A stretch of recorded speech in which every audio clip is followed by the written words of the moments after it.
All right, welcome back to our tripartite confabulation, our tripartite journey. So I think we're doing like I guess we're all hosting, but this is Hans Utter of the Resonant State. We're joined by the, at the top is the extremely prolific author, investigator, podcaster, truth warrior, Mr. William Ramsey. Below him, Sean McCann, Wake the Dead of the Wake the Dead podcast. And so we are continuing in this, what I have to say, just as an aside, is this real time journey. When we started this just looking, I think it was supposed to be one episode looking at the Manchurian Candidate movie. And look, it's now, it's continuing and we're kind of following, from the Charlie Kirk events to this document drop. So we're kind of keeping this momentum. But I think that our initial work, we're seeing that this gives a great underpinning for all the stuff that's happening, because I'm sure that within this, as we look at the types of, the article you sent about occult control, we look at these hypnotic trigger things, we look at blackmailing, we look at these types of ritual abuse, and most likely, hypnotic trance command stuff going on, and the hypnotization of America, and the elites who are just laughing. They're laughing as they drink the children's blood. I mean, this is no different from the priests in ancient Phoenicia. I mean, in fact, and they reference these things. These things are still, I hate to say it, but these things are still alive and they're still relevant, right? It doesn't mean these are still going as at least symbolic systems for the elite. So without further ado, thank you guys. Thank you all for doing this and continuing our Sunday night truth explosion. I have to say, we are at least one of the most plagiarized shows on the internet for sure, man. So anyways, all right. Yep.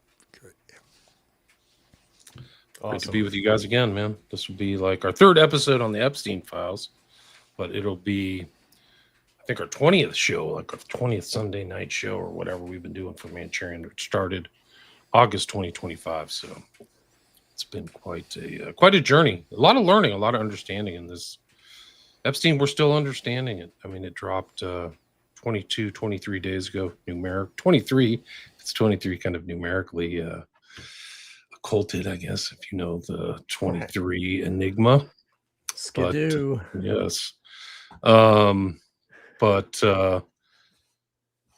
Just keeps unraveling in the depth and the connections and the people and the stuff like that, and this ritual stuff. Like, what's amazing is how much these guys knew about esotericism, occultism, and the larger stuff, about Nabokov and all these things that kind of tie in and overlap with some of the themes that really in Manchurian Candidate, incest and things like that.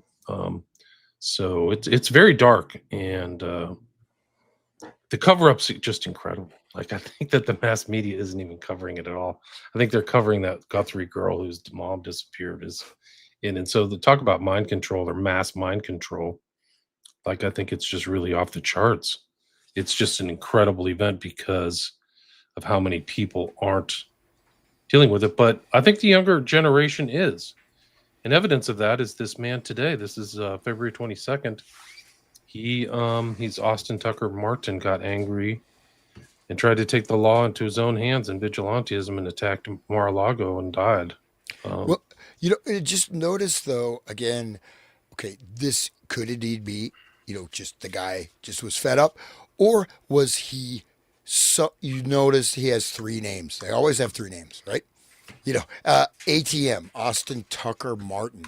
So you have Austin, like Tucker Carlson, and Martin. So it's not, there's some reference points to that name. I'm not saying that, 666. Look, each letter of his name is it six, right?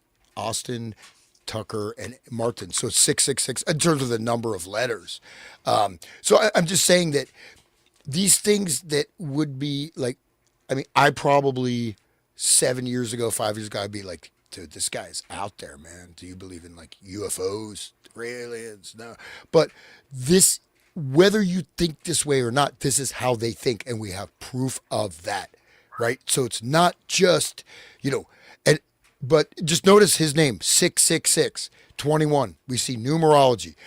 Just I'm not like an expert on it, but it's interesting to see. And these things are absolutely relevant. I mean, 6 letters in each thing. I'm sure there's some significance to his name. 21 years old is also significant. 21. The article was published on the 22nd of February. That's 222. Yes. Right. And what time was the shooting? Exact time of the shooting? I don't know. I actually literally just found out about this within the last hour. I just thought it was incredible, like the timing, but also just like the theme of like vigilantism, which I've talked about in the last couple of weeks, where like people are going to take the law into their own hands because they're not getting any justice. Well, isn't that Luigi guy? Yeah, Mangione. Yeah. He's a hero now, right? I mean, my understanding is they couldn't convict him. Right. So, yeah, he's probably the wrong guy. Kind of seen as a hero. Probably a setup. That wasn't the real guy. Oh my God! That story doesn't make sense. He supposedly followed him and shot him at 7 a.m. in the morning, which is really kind of a strange thing. So I just asked AI for, just whatever the AI search engine, and it for Austin Tucker Market Gematria, it says, just listen to this. I cannot provide a gematria or numerical interpretation of names for Austin Tucker Market, as this type of analysis is speculative and not supported by factual reporting. So the AI is literally refusing to do a gematria analysis for me. Which AI is that? So it's like this is the browser. I can send you. I can take a screenshot in the Brave browser. Yeah, but it's literally refusing to do it because it is analysis is speculative and not supported by factual reporting. Oh, like Omega Man is factual, right? Omega all the things they told Omega Man. Yeah. Seriously. So to me, that means there's something there, right? That's a nice. And then February 22nd, early hours of Sunday, it says 1:30 a.m. Around 1:30 a.m. That's I don't know. 1:30 a.m. 13. All right. And his sister died on August 23rd, 2023. Kathleen Renee Martin. So anyways, it's very. It's interesting to see the knowledge set. Like these people, they're taught different school. They're taught different like history. These people they're raised in like Jesuit college or Jesuit schools, and they're given, Greek understanding. They're given the mythology, and this occultism is like a language that they speak. It's a knowledge set that pretty like all of them have, it seems. Well, it's not just that. So if you look at, say, like the trivium, the quadrivium, the basic components of learning, where you actually learn how to think, you learn what categories of reason are, you learn how to write, you also learn. So this mythological, and this is something I really want to stress, is that this mythological infrastructure is still active and still being activated. Artemis, whatever, you name the space shuttle, something. These things are still, they're still functional. And it's just that you could look at someone like Herman Melville, who didn't even go to, I think he went to like 3rd grade and he wrote one of the greatest books of all time. But there was a basis of thought and understanding. This has been completely removed from the ken of most people. And in fact, a lot of these schools, they can't use any electronic devices at all. They're not learning off iPads. They're learning traditional, learn Latin, learn Greek, learn how to think, learn these things that are really, most people have no idea about anymore. And in fact, it's one last thing I'll say is that if you haven't developed these skills, you try to do it later in life, it will cause you almost physical pain. Like if you really strain your mind, it's like you got to push through it because, it's like you're breaking through the, climbing out of the swamp, man, because it's hard. It's hard to get these skill sets, but when it's ingrained in childhood, you have a massive advantage over the regular society. Good point. Yeah. You have to tell people the word rhetoric today, and their ears will start bleeding, like they have no idea, which is really a foundational part of like Roman education. Right. Yeah. And people they've like sullied the term because like people, they act as if it's like a sophist type of thing where your rhetoric is you're only using rhetoric in a way to manipulate my understanding, and so it's got this kind of negative Right, good point. connotation. Yeah, good point. I would highly recommend a book. It's the Trivium by Sister Mary and Joseph, and it's a book that's written for students, but it has such a deep analysis just of all these basic categories. What is rhetoric? What is logic? What is grammar? What are these modes of understanding?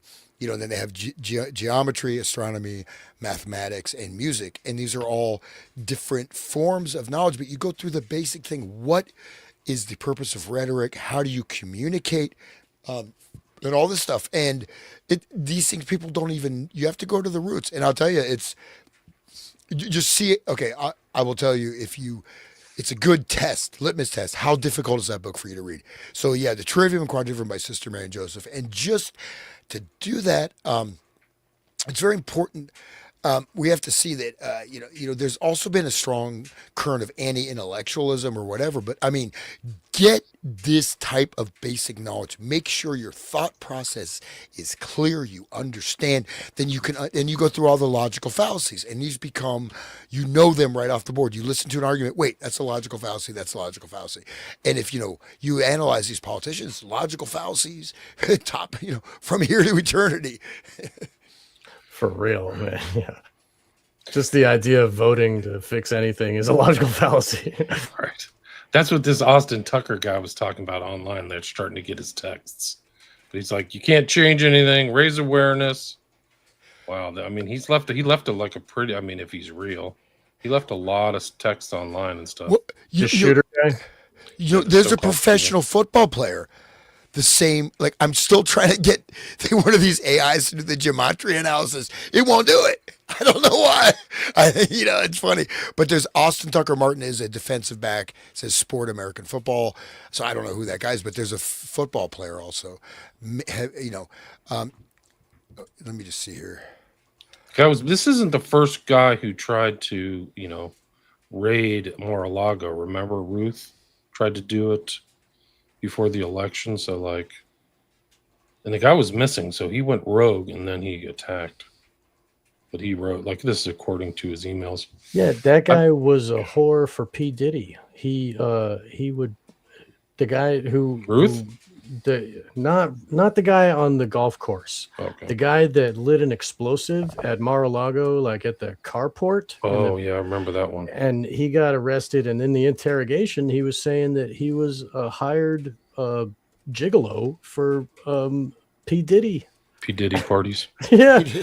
Dude, and he would P. Diddy would drink the stuff off of put it on his chest and shit, really gross stuff. But that was the beginning of the P. Diddy, there was the Cat Williams exposure thing, and then that guy, and then it turned into a deep dive for everybody. And then it's really interesting how it ties to the Mar-a-Lago Trump shit. It's one big psyop, I swear. I guess last night they played, I don't know if it was at Mar-a-Lago or at the White House, but they played My Way. And if it was at the White House, but if My Way's background, Satanic Church loves that song, or the Church of Satan. It's the most satanic song imaginable. And they're literally playing it at the White House. So there's this undercurrent of Stone Cold Satanism, which we're going to cover today too, this talk. Yeah, it's Frank Sinatra, though. There's a couple other songs Black. There's ones like Black Magic, and I forget the name of the song. But Sinatra was, you go to the Rat Pack, and they're tied into the whole Las Vegas thing. It's of course Sammy Davis Jr. But we see that this elite. You can go. I think. Just to add a little background, let's tie this into the blackmail operations, sexual blackmail operations done by the mentor of Donald Trump, right? And they had the hotel Which room. brings us all the way back to the beginning, right? Roy Yeah. Cohn. And then you go Roy Cohn and Herbert Hoover, where Herbert Hoover was blackmailing everybody in the country, and then Roy Cohn was blackmailing Hoover because Hoover would go in the dress, and they had this I forget the name of the hotel, but they would have these parties, and Hoover would be there and is dressed up like a woman, and whatever, and all this stuff. It was all wired for sound and video, so all that stuff was recorded. So Hoover was completely blackmailed. No question. This picture totally gives me Kubrick vibes. This is something that I found today. Right. Sean and I were looking on search. Doesn't it give you like the structured, formal Kubrick structure? Yeah, the square within the square, double square on the carpet. And, even the ceiling patterns too. This is a room at the Little St. James. So they're bringing people in for blackmail over the Tesseract. And Sean and I have to, I learned from the test. On the bed. That's the bed where they do their fornication. Right. But I learned about the Tesseract from McCann. So, but it's just like this, we're going to show it's all through there.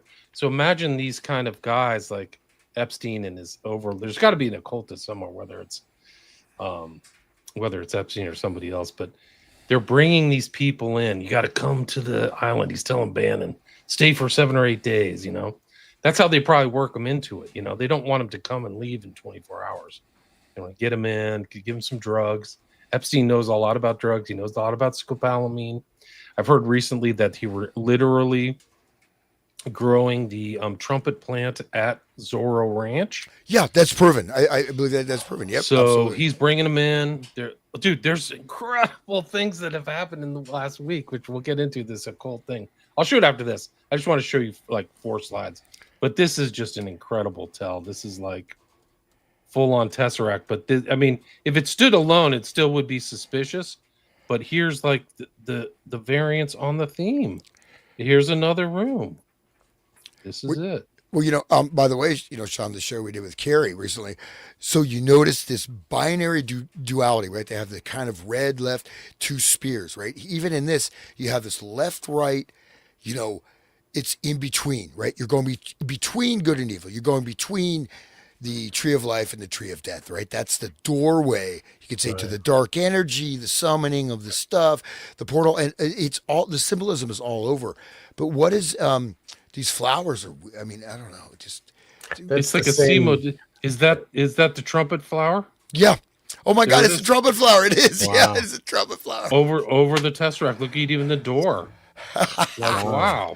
Welcome to the Tesseract prison. even the drapes are like black and white or something like that. Yeah, it's that blue. That's the blue of the United Nations. That's the blue that wouldn't burn when they were doing the Maui fires remember that, like in the blue roofs. That's the same color blue. Oh, yeah. And just one thing to state is that, color, we say like blue, red, green. They're very, very distinct, specific shades of color that have important meanings, occultic meanings, ritual meanings. Yeah.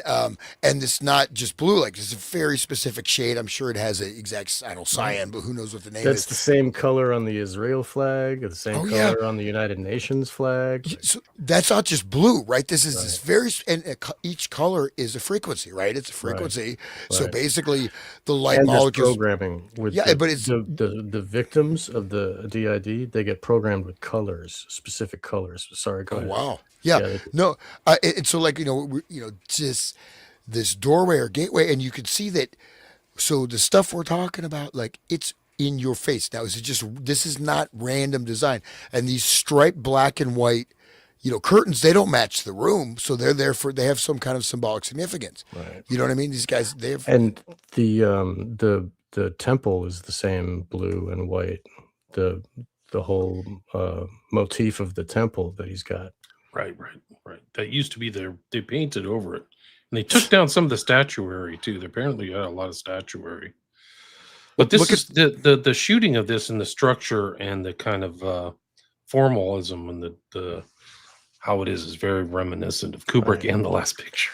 So and look at that the candelabra, that thing, that's really weird. That's like a trip. Like, what is going on with that light fixture? That's kind of how the flowers hang on the scopolamine plant. they kind of like swoop down like that. It's weird. But I mean, Here's the bathroom. Hey, you want to go there to it the is. bathroom? Yeah, look at the square. Yeah, dude, what a trap. Come on in. This is That's just the like Bill Burr. prison. Tesseracts everywhere, man. Dude, it's it's like so- no joke. Oh man. William, That's everybody always wants me to mention the Jews. These guys are a lot Jewish. They're not all Jewish. Staley's not Jewish. Gates is not Jewish. Nicholas beyond not Jews. Jewish. Yeah. But they're Jews. There's a lot of Jews. The mega group is Jews. Black is a Jew. Hoffman's a Jew, if that makes you feel better. But It's like a title. It's like I mean, I heard a interview with Jacob Rothschild talking about, they asked if his kids were Jewish or if he Sean, I think raised- you're breaking up, or my headphones breaking up. it's your headphones. He that's sounds just, fine. Okay, that's good. Jacob Rothschild was saying before he died that he was asked if he raises kids Jewish, and he said he raises the girls Christian and they raise the boys Jewish. And I think that goes along with the mind control and the way that it, the circumcision and all of that kind of creation of a warrior mindset, like the damage that this type of mind control gives them, makes them good businessmen and makes them, proper for the hierarchy that they will eventually become part of. These babies, they gotta get them young, like the mothers of darkness that choose what they're gonna do in their life before they're 7 or whatever. But I think that is it's interesting that why would you do the girls different? Why is it related to? It's because of their role when they get older of what's going to happen. Why they're affecting their brains in such a way. Oh, hey, sorry to interrupt. I finally, by doing the gematria analysis of the football player, I was allowed to get the gematria of his name. So I don't know if these numbers mean anything, guys. I'll just go through it. 84, 78, 75. That's Austin Tucker Martin. 237 is the number. I think that's an important number, right? 237, 363. 237, dude. Room 237. Yeah, his number. The name adds up to 237. Yes. 237. What is? Yes. You want? The Shining, room. Oh yeah. Oh, I'm gonna just cut and paste this in the chat. So tell me about 237. I'm not. Well, it's like it's the place of transformation. It's like that's where Jack meets the ghost. That's where Danny gets attacked. And Danny first touches the doorknob at 42 minutes in the film, on the film's timeline. There's like, I'm not the best. There's others that know room 237 or know about 237 better than I, and they can go all day. There's friends of mine on X, and I hope they're listening because maybe they can make some comments. But 237 is significant for Kubrick because of that, and he uses it again in other films. He used it in Eyes Wide Shut when the thug was chasing Bill in the street, like following him, and Bill knew he was being followed. He tries to hail a cab, and right above his head is 237, like the number of the building behind him. So it's like that raising tension of fear and like understanding you're in a trap, I guess. I don't know.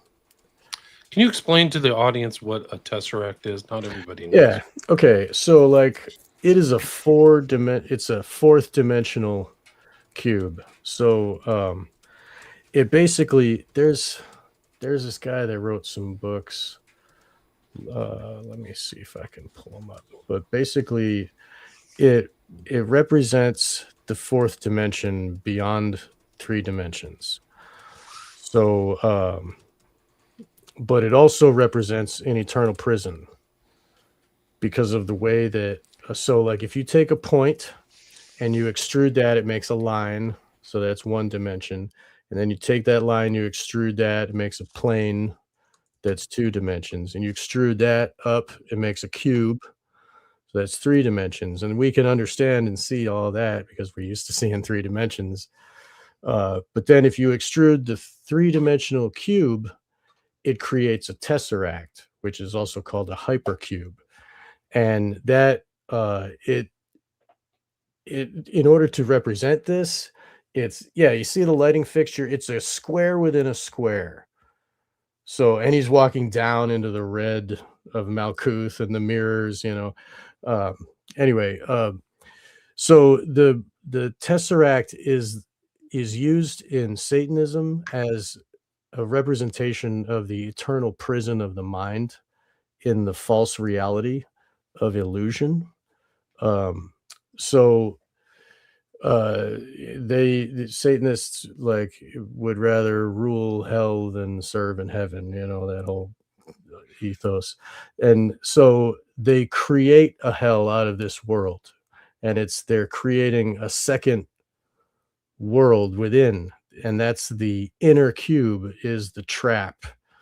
And it's held in, if you look on all sides, it's held in by the trapezoids. And that's another highly significant symbol. There you go. Mark Passio describes it perfectly. Yeah, right there.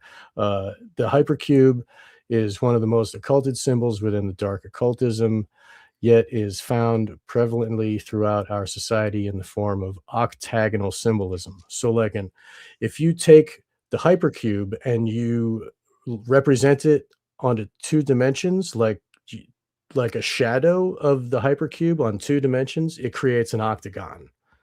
So that's what like the black hat of the police is like a black octagon on their crown chakra, capping them off from like the reality. Anyway, in 3 dimensions, it appears as a cube within a cube. Symbolically, it represents a never-ending prison which perpetually renews itself, or in other words, hell. So Passio does many more minutes talking about it. I just read the slide, but people should check out. This is part 2 of Demystifying the Occult, Satanism and the Dark Occult. I was actually at this one. I drove down from Massachusetts to Philadelphia to hear him say this, talk about this. But anyway, so the hypercube it represents the prison of the mind, right? And so like the inner cube is always trying to, it extrudes, but then it becomes the outer cube, and then an inner cube is there again, and it's continually renewing itself. So it's an eternal trap. And so that's what, since we're talking about The Shining, when Danny rides his tricycle down the hallway, that long shot of him going down the hallways, the far perspective of the far end of the hallway is a little square, and then as he rides towards it, it gets bigger and it becomes the outer square, and then we have another far like inner square. So like the the tesseract can be represented like going into a tube, kind of. It's like a forever tube. Like if you look at people going into the pyramid and they got like a little headlamp and it's just like this square in this blackness around, you know, that's what I picture. But anyway, so like as Danny rides through, that is the extrusion, and it creates the illusion of the smaller cube getting bigger, and then another smaller cube, and it's like Danny is traveling into it. And at the end of 2001, Jack, or not Jack, but Bowman is trapped in a timeless space. So that's 4th dimension is beyond time, where time doesn't happen like in a linear way.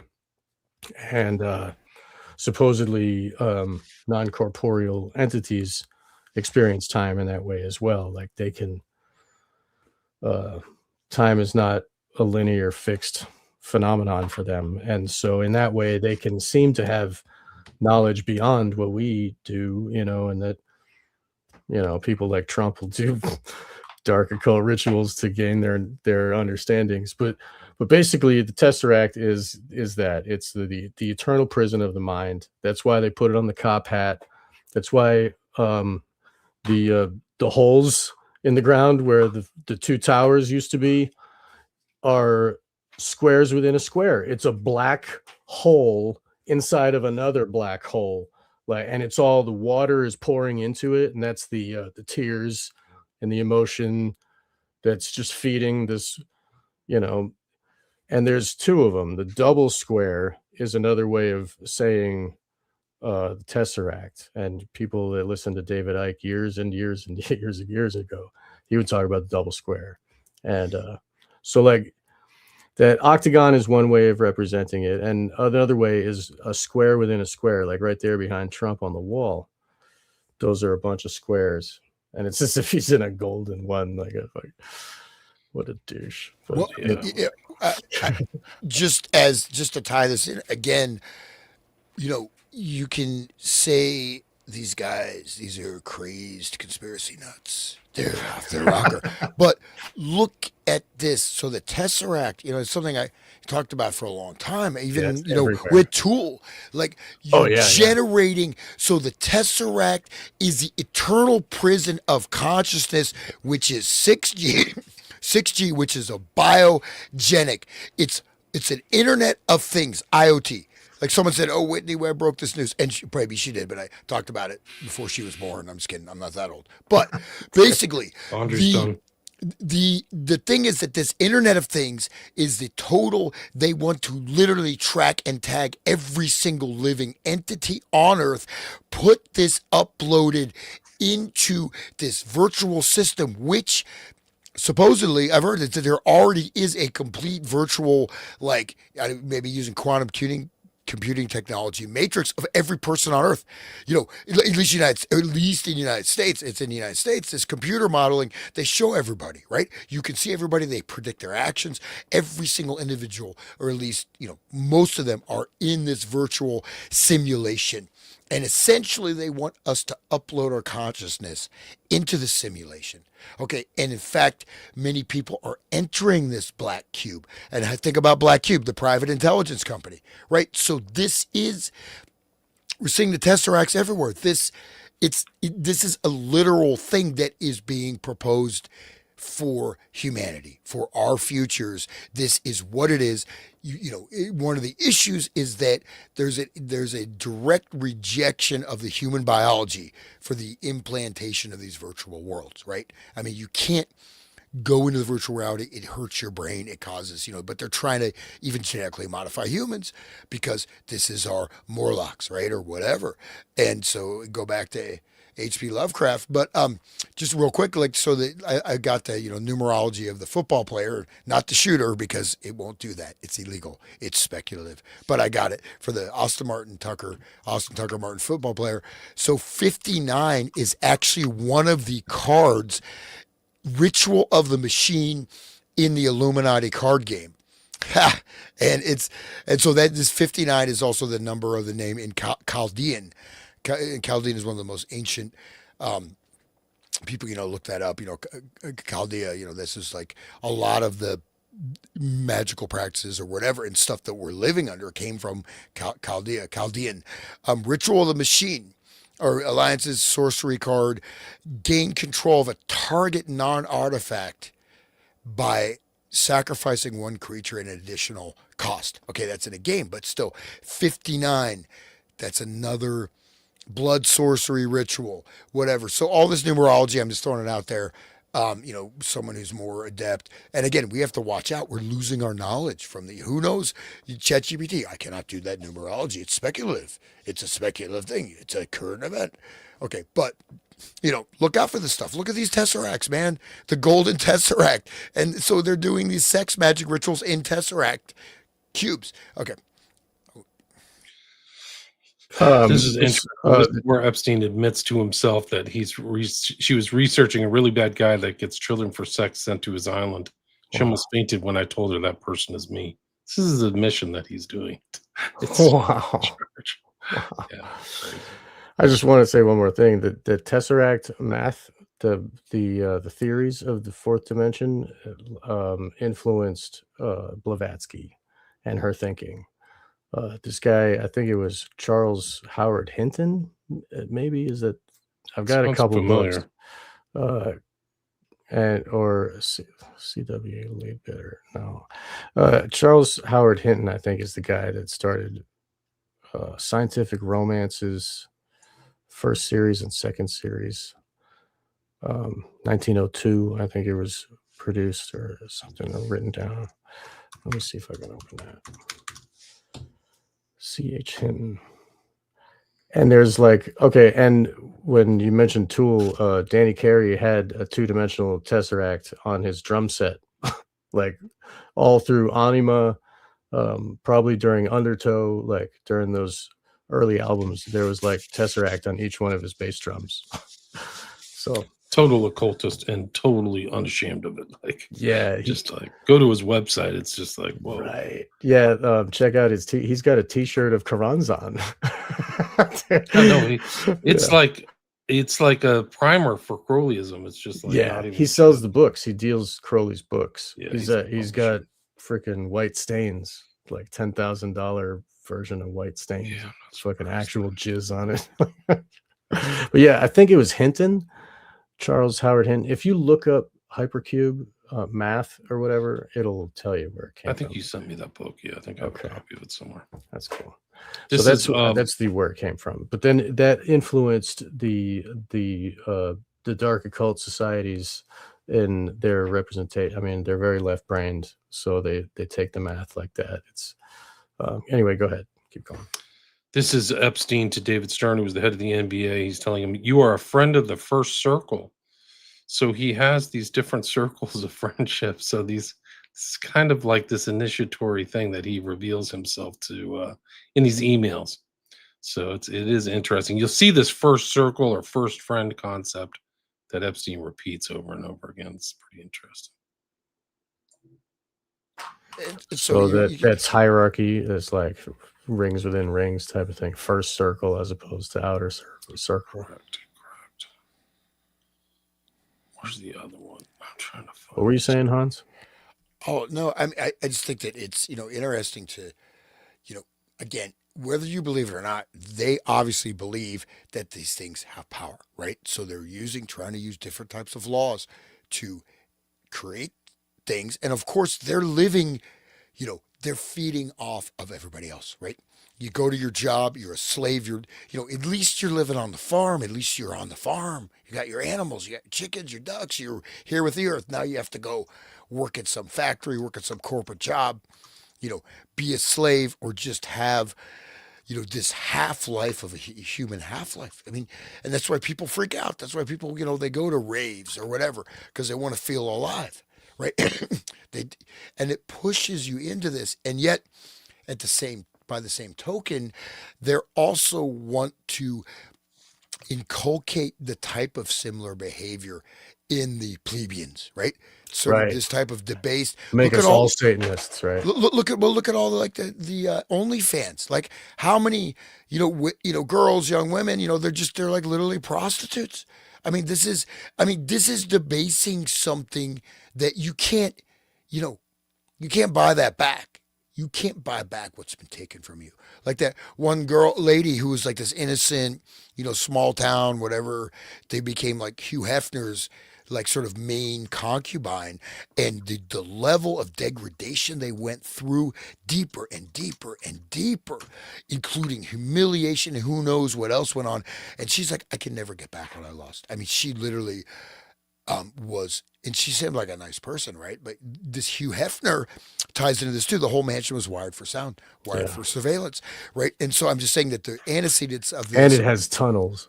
It has tunnels, but the antecedents are with the Rocone sexual blackmail operations, and then Corazon is the opening of the Caliphate as taking precedence over the current temporal situation. So this is a type of moving humanity into the black cube.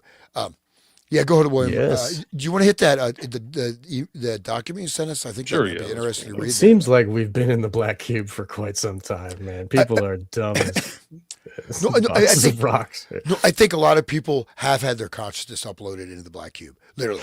I mean, and unfortunately, I mean, it is very painful, right? And the thing is, we're not talking like, I like to be in reality. I don't want to I'm not trying to escape my life. my life is fucking great. Sorry to swear. Like I want to be in my life. But you're constantly pushed into this space with the continual fracturing of attention and awareness with your phone, right? Right. Or with this or that. All the kids being raised on iPads. Right. And then you chat GPT. You become a retard. You can't write. You can't even write a sentence. It's just the natural function of the human organism, unless you invoke your will and take charge of it, is that if something is offloaded, I don't need to do that. It's a great survival feature, right? There's so many things we don't have to think about how to run our heart, how to run our intestines. Of course not. It's done Sure. automatically. But GPS, you lose, I remember first got GPS, I started to lose my sense of direction because it's being offloaded. You lose your ability to think, and it's By offloaded. design. I mean, look at what they did to schools. Look at over the hundreds of years, since the Prussian schooling and all that crap. And you were just saying about the trivium, and that was removed. And you know what I mean? Like all of this is, they've been dumbing us down, and now that they've got the iPad in front of the kid's face all the time, their brains are just mush now. They're not gonna grow up. They're gonna be, I mean, the kids with all of the injections are gonna be all, autistic, and the rest of them are gonna be stuck in the computer. Like, they got them, man. No, I mean, and this is so I did shows on this about 2018, 19, which I'm gonna be uploading. Did a deep dive for like a number of things into the whole the epidemic of autism and how this is becoming Yeah. normalized. And in fact, autistic people, they possess a lot of times they can possess great skill sets. So they're your perfect I know bio robot. someone perfect. There's your I know bio robot. someone. You put Yeah. them in position, and it's neurodiversity, right? It's neurodiverse. So autism, what you look at autism rates skyrocketing. Crazy. Just, and what? Oh, there's a weird. If you have another graph, which I don't want to say here online, but there's something that you inject that Right. doesn't get you high. If you have that graph with the autism rates, they exactly line up straight, Right. top to bottom. There was actually, like, sidebar, there was recently, Jimmy Dore had somebody who wrote an article where they did an actual, like, real peer-reviewed test about, the triggers of autism and how it relates to those things that don't get you high that you just mentioned. And he said that, uh, there's a infection in the mother that triggers. So, like, all the aluminum and stuff, the adjuvants, make a fertile ground for that to happen, and then it's triggered by, like, not chicken pox, but like one of those, like, simple infections that, and then that's when it blooms, the autism blooms, and Yeah. that's what the trigger And, is. and there's also the culture, right, of this lady who was like basically almost demonically possessed and had this aborted fetus, and they're still using cells from that. Oh, Yeah, and all this stuff, right. and this is all going in there into the bloodstream. But Such torture. I mean, yeah, dude, it's all torture. William, I'm sorry. You want to go ahead and start reading this? Sorry, yeah, sorry. Are you there? Well, I just think that this is an important document. It was actually published yesterday. The author is Anthony Westgate. I will put a link to his Substack, which is where you can find. It's not the whole article. You have to go behind the paywall to see the rest of it. But it is extraordinary how much great research he's done.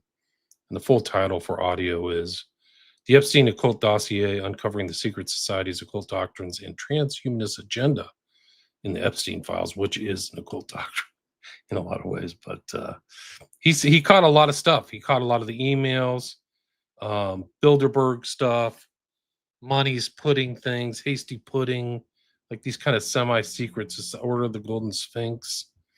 I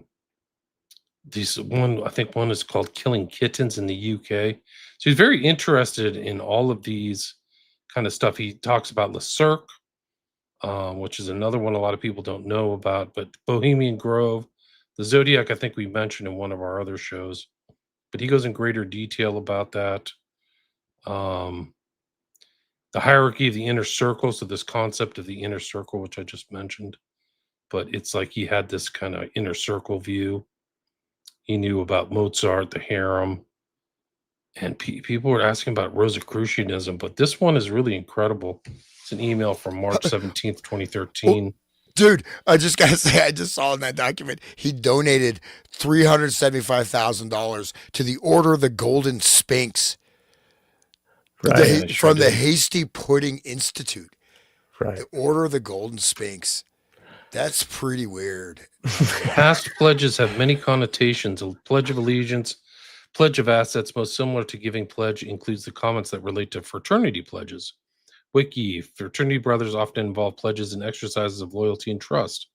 Pledges and brothers may also have a pledge project they work on together, building something for the house, for example, and be in charge of tasks like cleaning up after a house party. So he knows about secret sociology. Pledges may do things for brothers, like serve as a designated driver on weekends. If the brothers feel a pledge has completed his pledge education to their satisfaction, he can be initiated into the brotherhood. The actual initiation ceremony is shrouded in mystery. It may take several hours and involve chanting, robes, blindfolds, and candlelight. The pledge will be initiated into the secrets of the fraternity, from secret mottos at grips, handshakes, to passwords and meanings behind rituals. He will be sworn to secrecy. Why not follow giving pledge with initiation into the most select group, joint project, etc.? Totally knows all that stuff. It's really crazy. You know, by the way, your video's frozen. I don't know if that matters. You look good. It was just like you have this. It's just I have this like dumb thing in the back. Oh, yeah, no problem. But yeah, so I mean, this is like we're seeing. I mean, direct, and he's very interested in this stuff. I mean, it's not just like he's, right in the middle of it. So this, I see. Are we? So I don't need to read it, but it's secret societies and cabals. So he's part of the Trilateral Commission, Council of Foreign Relations, Bilderberg Group. So these are the infrastructure of the global control matrix, and I think everybody can see that, whether you want to see it or not, it's right there. Now, what if I was part of the Bilderberg Group? If I had been led into the secret societies, maybe I'd say this shit is great, but I wasn't. But I'm gonna bring you all down. I got the funk, man. I don't care. No, I really at this point, like this is where, but we're pushing back. This is an information war, because this is also the encoding of reality, and by having the knowledge of grammar, logic, and rhetoric, by having the intellectual clarity, by knowing the mythology, by knowing what these things that they're obviously whatever these are, right? These energetic centers, the different Sephirah, the Malkuth, Quran zone ritual. This is all tied in there. Tesseract, etc. So also the Bilderberg was created by the Order of the Golden Fleece. So the woman who started that, what's her name? Beatrice. She's a member of the Order of the Golden Fleece, which goes back to the original owners of the world. And Teal was the chair like this year or last year, and he's all over these emails with Epstein. It's just incredible stuff.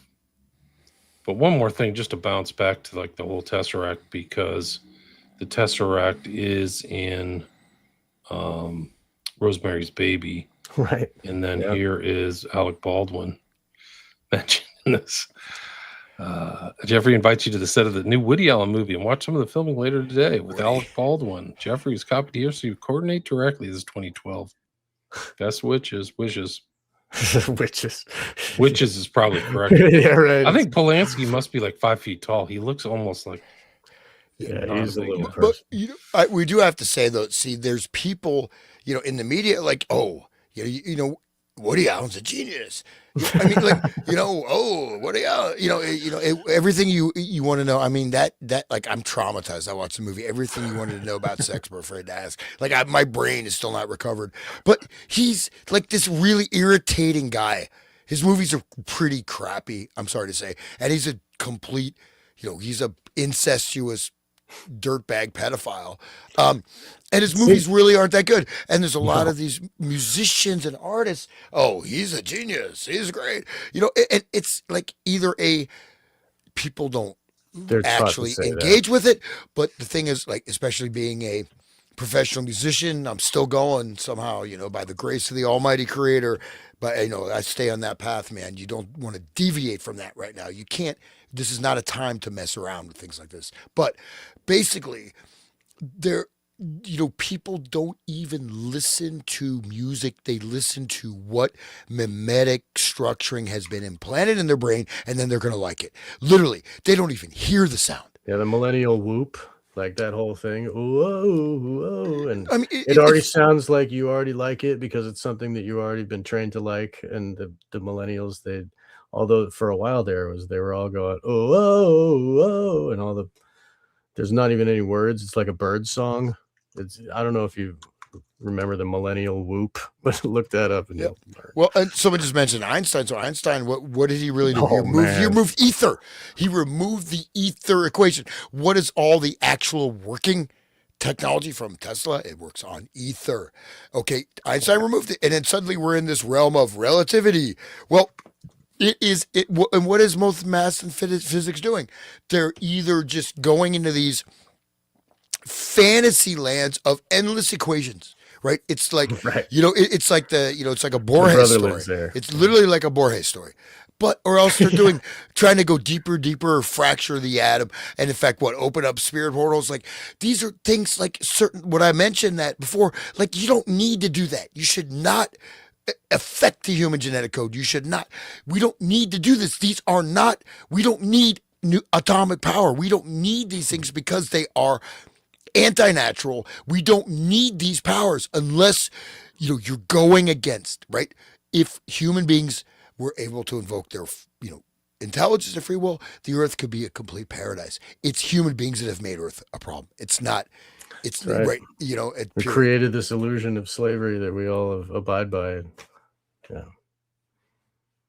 Preach it, Hans. Anyway, this is his books, right? We talked about Tantra last time, right? So I think we should go into this a little bit more because we want to understand, like what I was saying about Tantra. Again, you can see, like, if you want to understand, like, there's a book like Sir John Woodruff, The Serpent Power, also published under the name Arthur Avalon. He did a series of books. He was a high court judge in British Raj. He was a judge, and this guy came before him, and he said, I'm innocent of this crime, and you cannot convict me. I'm protected by my guru. And so every time the verdict was guilty, every time he opened the page, it was changed to not guilty. And it happened like a dozen times, and he said, okay. And then so he started studying. He learned Sanskrit. So he goes into the actual philosophical basis. It's called the Garland of Letters. It's basically kind of like a type of how Kabbalah letter sound, but that's the philosophical side. It has nothing to do with this. But this is when we say Tantra in this context, this is very important to understand. This is what they're talking about. I don't know. Should I read it? I guess, or you can. Yeah, go ahead. Okay.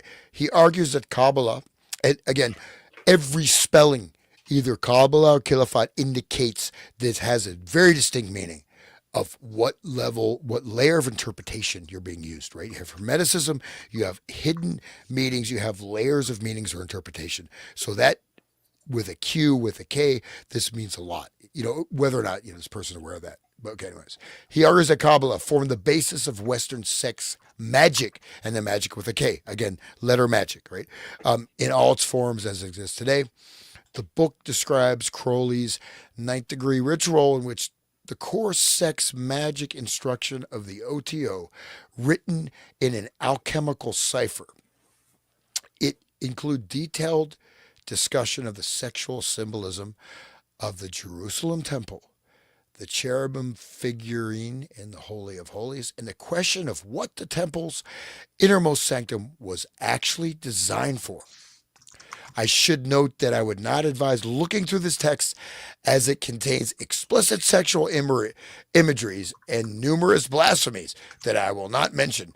But here, okay, so, well, anyways, I'll stop there. Okay, Hyatt was Christopher Hyatt was a co-founder of the Thelemic Order of the Golden Dawn. So, co-founder of the Order of the Golden Dawn. So this guy, a modern one. So it's not. It's the reordered Golden Dawn. Okay, he's not the Hyatt was post World War II. he's a contemporary with all these other OTO guys. Wasserman, who wrote the intro to his stuff, McMurtry, Robert Anton Wilson, all these guys. So they all published their books at a place called Falcon Press, which references Horace. I think it's Falcon Press, but it's not the original. Oh, also, what's the other guy's name who was Crowley's apprentice? It's the guy who moved Kenneth Grant. No, he moved to New Mexico. See his face, I can't remember now. But they're all contemporaries. There's some great bickering between those two, though. It's good stuff. Crowley, he called Crowley gay. Oh no, Crowley. I'll see if I can find it. It's in my book, Children of the Beast.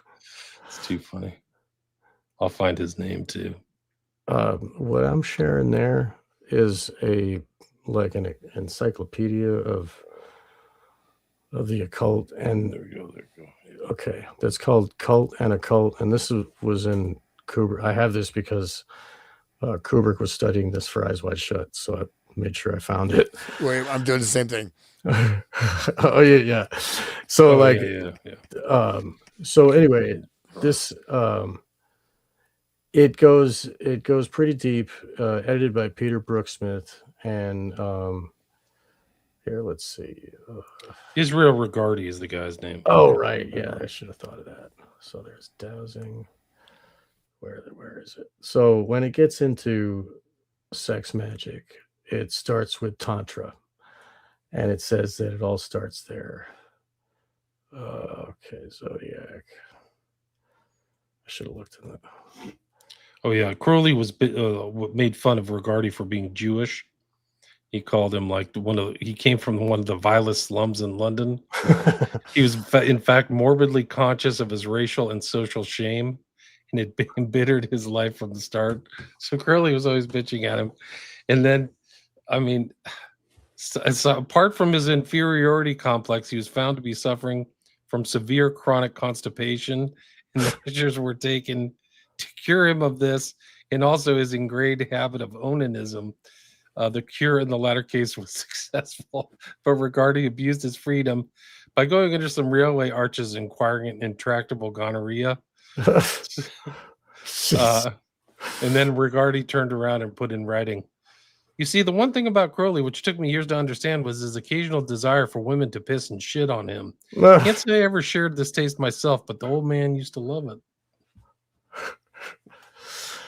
Yeah, the fallouts between Crowley and his followers were always like epic. He never had like pleasant, you go your way, I'll go my way kind of events. They were always like dust up. So I just found this on my bookshelf. This is a John Woodruff book I mentioned. So if you want to actual Indian Tantra, because there's a lot of this has nothing. Yeah, this is an English book. This is English people. Yeah, no, it's a translation of a text. So this is the Sri Tantra. So this is not, there's no, this is no black magic or anything like that. But it is now there's black Tantra, etc. Like any force or potential. I just want to say because people, it just thinks that, oh my God, what is that? I don't go back to what is that picture? I just, people use the word Tantra, it just becomes a word they don't understand the actual meaning, at least in terms of historically. Right. But this is what I can read a little bit here. Yeah, awesome. The entire universe is in perfect equilibrium. Its two primary polarities precisely balanced, like a god and goddess locked together in divine and intimate union. The highest spiritual goal, therefore, is to attain resonance with that unsurpassable state through sexual rituals. So say the followers of Tantra, a cult that originated in ancient East and that has enjoyed popularity among Western occultists and mystics since at least the end of the 19th century. This cult continues to flourish largely in secret in modern day society. And we can see that in Epstein's house. Okay, to the outsider, its rites may seem nothing more than indulgence in promiscuous and apparently obscene sex. Even worse, perhaps, the rituals seem to smack of utter depravity and black magic. But in its purest sense, Tantrism is nothing of the kind. Tantra, from which the cult's name is derived, is a Sanskrit word meaning warp. It signifies a body of written teaching, the warp, through which are threaded. That's absolutely incorrect. That's Okay. totally wrong. Well, It just means it means machine or vehicle. So it means, right. like, for example, the sitar style, original sitar style is called tantrakara, which means what? Instrumental. Tantra means instrument. It means a technique. It means a machine. Right. It means an Right. algorithmic set of practices. It does not mean warp. So that's Okay. Okay. so. Well, all right. Go We're ahead, sir. putting that aside, right? So basically, it's the Shiva and the Shakti, and it's the Kundalini, the raising up of your Kundalini to, and that's your Shiva, and it meets the Shakti at your crown chakra, and that is what is the goal, right? Is that what we're getting at here, Hans? I'm sure there's probably valid, like it's valid information in this article. It's just that There is but I mean it talks about specific cults that do this, and it talks about a dude that has these powers, and talks about Francis King wrote lots of books. um, Edward Sellon introduced Tantrism to Britain through a few English and French academies, had shown an interest in Hindu sex. In the 18th century, Sellon, a soldier, fencing master, and pornographer, became acquainted with tantric sexual rites in India, and his Annotations on the Sacred Writings of the Hindus appeared in 1865. In the United States, possibly the first person to study and practice the form was Pascal Beverly Randolph. He established various secret groups, one of which is believed to survive in France today. Like some Bengali practitioners of Tantra, Randolph used hallucinogenic drugs in his rites to attain heightened states of consciousness. Another cult with distinctive tantric overtones emerged in New York around 1919 under the name the Braeburn Club, Brae, Burn Club. It was headed by Pierre Bernard, who styled himself the Omnipotent, and his wife, one Mademoiselle de Vries, a vaudeville dancer whom he had taught Oriental dancing and the basics of Tantrism. So these, I mean, it documents like the history of this in America and in Europe. The inner sanctum of this club was the Secret Order of Tantrics, whose members came to regard Bernard as a kind of man god. Bernard and his wife aimed to teach men and women to love and make women feel like queens, a clear echo to the tantric belief in the supremacy or superiority of Shakti. One tantric aphorism actually says, Shiva without Shakti is a corpse. Other occult groups had already adopted Karl Kellner, wealthy German industrialist, had established an occult order based upon the sex magic he claimed he had learned. He's one of the founders of the OTO. Yeah. Right. So this group developed the Order Templi Orientis, branches of which spread throughout Europe and parts of Scandinavia. The magician Aleister Crowley became a leader of the British OTO in 1922, but he moved away from tantric ideas and introduced elements such as magical masturbation and homosexuality, and added degrees of adeptness of his own invention. He also used sex magic for temporal gain, which is not commensurate with tantric teaching. And so I'm not like, we just want to stress that I'm just going like more technical, Sure. academically.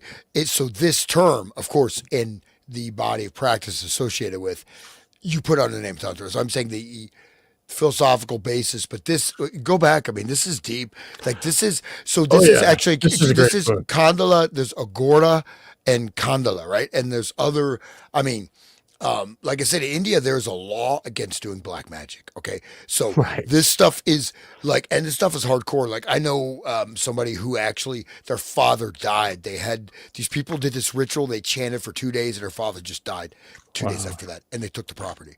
And I mean, this stuff happens. And so it's there. Right? And so then there's all kinds of people, they do, black, this and that.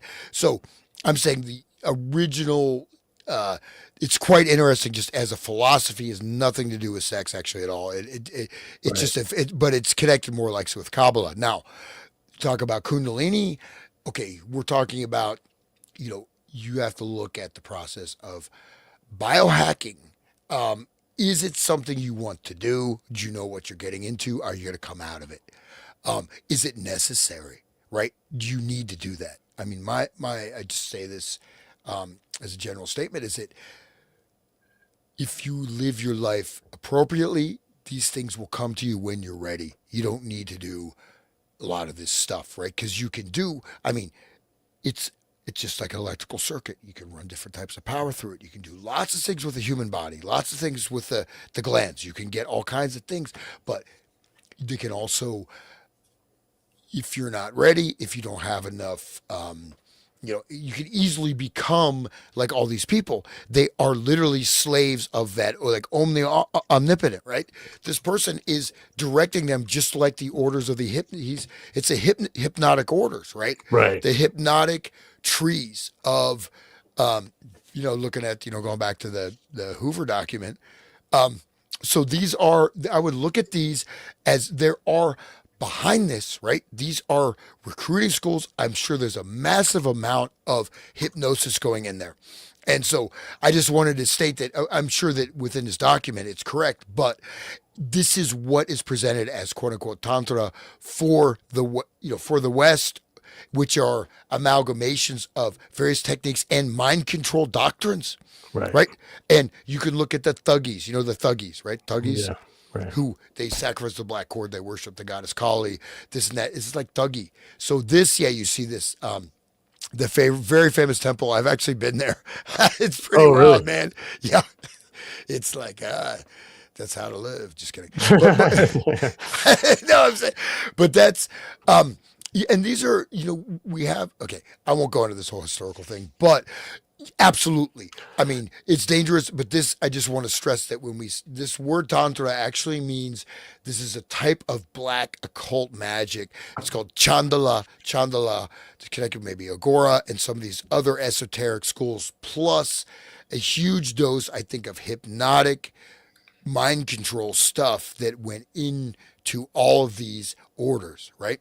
And Right. so they have the garb and just, okay, and it was the language. It's like another drug. It's like the way that they use hypnosis, and it's another form of hypnosis to be under desire of a woman. Like it is mind control. It's very powerful. But anyway, I mean, we know that Epstein would get massages, and while they're doing that to him, he's making deals. He's like trading money, and he's buying and selling, and whatever he does, selling arms, and Doing $1 million stock deal. exactly. Let me just finish cutting the head off this baby, drinking the blood, and then Right. But I mean, like at that point of like before release or whatever, he's like doing stuff on the phone. He's like doing business. And I think it was Virginia Dufresne was talking about that in her testimony, and how weird it was that he wasn't like, he was like doing stuff. Like it was using that Kundalini fire energy to like push into his whatever. Yeah, you say no, but I think that again, not not like I'm not like a tantra defender or whatever, but I'm saying that let's learn the word. If you try to go through these texts and understand it. So what they're actually talking about is a code name, I think, for a whole other body of multicultural, multi-regional, esoteric type of black magic ritual practices, which could even tie back to, going back to, whatever, Chaldeans to Phoenicians to Egyptian rites, whatever. I think that is what is actually going on. And it's a convenient word. And just let's say, I'd say it's scare quotes, but I think that what it's also behind, you pull that back, there's something behind that. right? This is Right. The it's blood not orgies of ancient yeah. civilizations weren't for nothing, right? Yeah. So I think there, and I don't know what that is per se, right? And I think this even would lie, this particular body of magical practices lies behind even a lot of satanic stuff, all these other ritual practices. And I think also that the actual knowledge, there's a tiers of knowledge and there's the pyramidal structure, but there's also the hierarchy is feeding off of those, just as even Epstein is doing what he's doing. There's someone in charge of him, Oh, and there's a whole body in charge of him, and so this is whole structuring with a larger agenda. I don't know what it is, but I think it's interesting. That's all I just wanted to share. So but they're not just crazy people. I mean, there's a science to it. All of this fornication and debauchery, and right, William? Absolutely. There's some kind of science going on there. What are you typing right now? Are you looking something I'm up? just working and doing stuff and doing 10 things at the same time as you. Just letting us just gab away. Sorry, we're walking on. We're doing a bird walk here, but this book, Cult and Occult, is really good for like basic stuff. And the warp thing, I'm glad that you spoke up, Hans, because if it's wrong, definitely tell us. We don't want to be knowing fake stuff or false. But this guy, I mean, maybe he learned it from different sources, that because like one thing means something to one person and then something else to this cult over here, it could have different terms. no, I think it's a coding. That's why I wanted just to call attention to it. Right. Because I mean, I studied. At one point I studied Sanskrit, so I mean, I do have some knowledge about the stuff. I mean, I'm not just talking off of Sure. Chat GPT information. But This, I mean, this book, it goes further into like oh wow, using children, eternal youth. oh shit. And then they're talking about Kenneth Grant here. That's Grant, yeah. And then Look at that. We'll go back to the geometric symbol if you don't mind. oh, that's the cover of his book, Which the is Magical Revival. What is it? Dodecahedron? No. It's 7 points. That's a Babylon star. That's Crowley had that in his image there. And Tool uses that also, the 7 star. Anyway, so they're going into looking younger and having eternal life. And then it goes into what's this? Okay. Sex, sin, and sacrament. So they're taking the eternal life from children via rape. Sorry. I mean, that's what's kind of happened. They're like vampires, dude. This whole squad is a bunch of vampiric people. Yes. So people should taking their youth, finding them right at the whatever. I wouldn't even say peak, just finding the kids. Right. Sean, please send me this book, man. It looks super fascinating. Okay. Yeah. All right. Yeah. Barbarossa, Frederick I of Germany, revived his failing energies by bodily contact with young boys. The cure may have been surprisingly successful. Legend has it that he did not die, but merely sleeps. King, dude, this is like, holy shit. And vampire-like technique of acquiring psychosexual energy.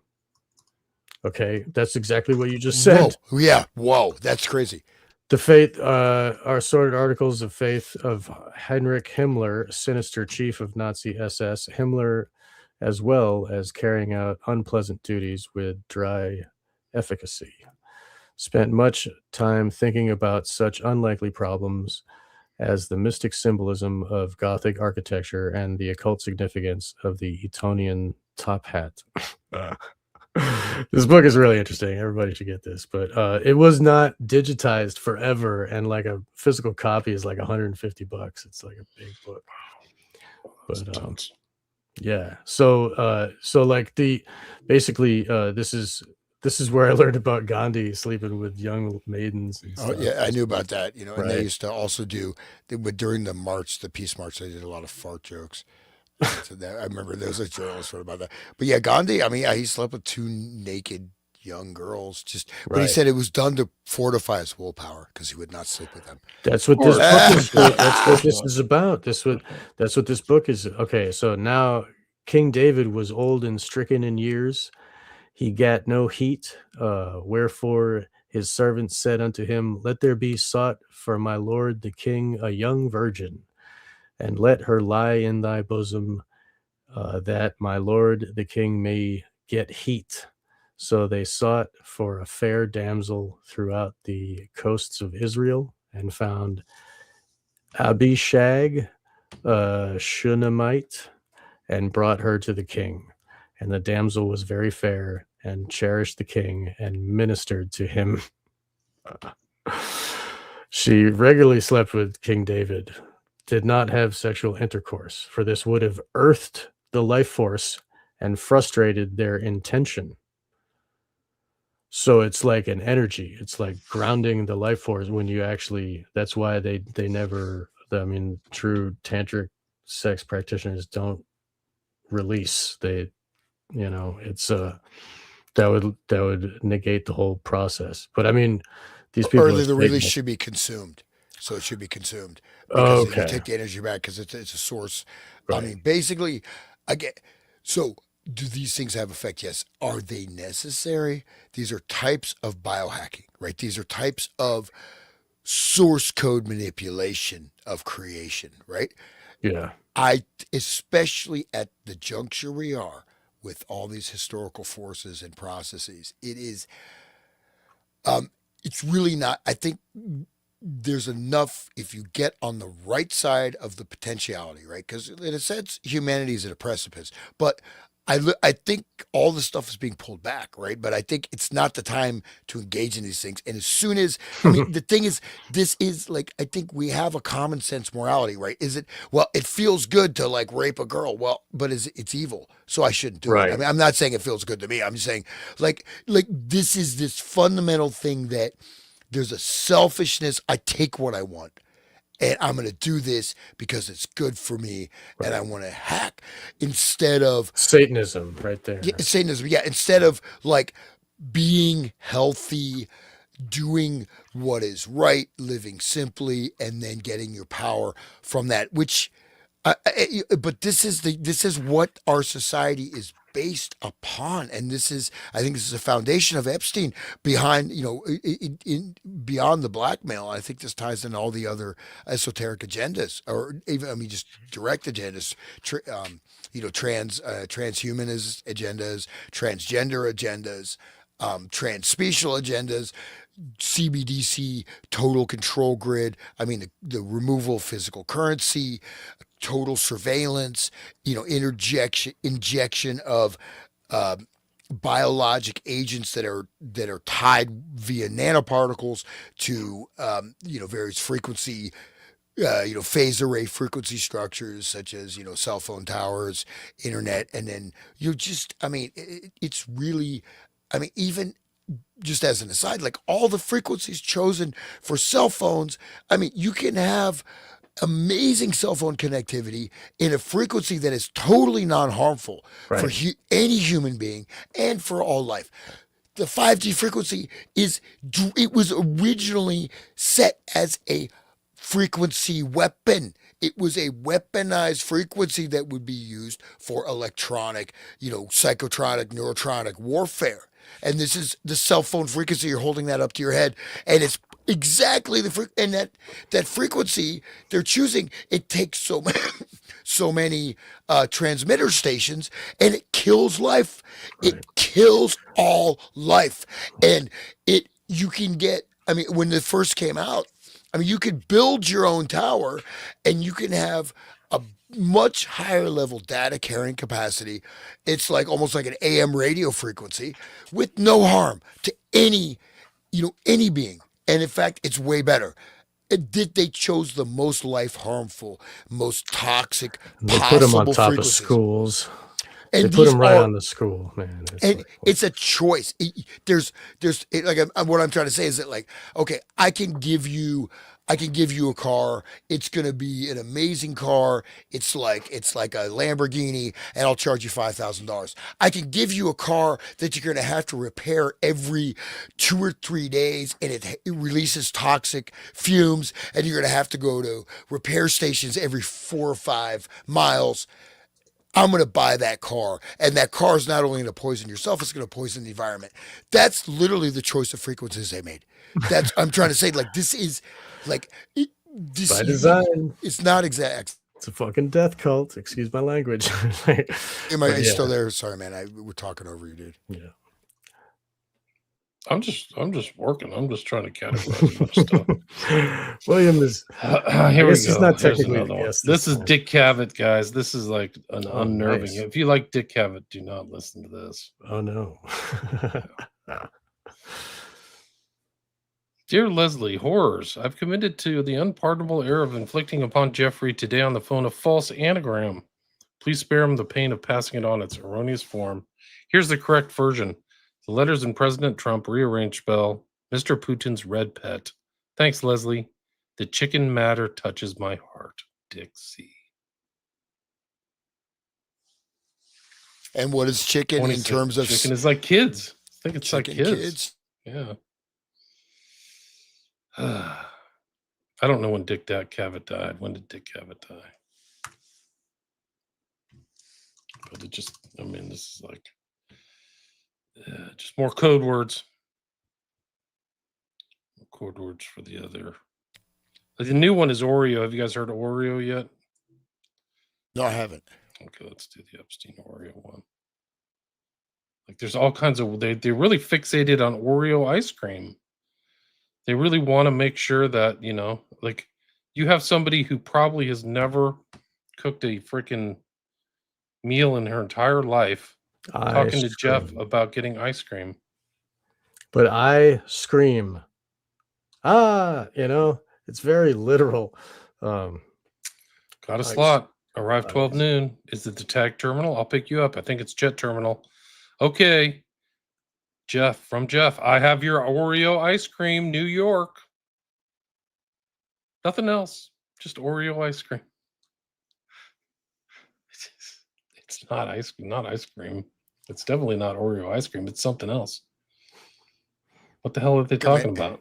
Well, I watch like Chefs of the Billionaires, some kind of reality TV show, in London, and you see, I mean, they're spending, one dish, they'll spend $50,000 on one friggin' hors d'oeuvre. They're not eating ice cream. They're not eating hot dogs. They're not eating chicken. They're not eating barbecue. I mean, so it's an obvious code.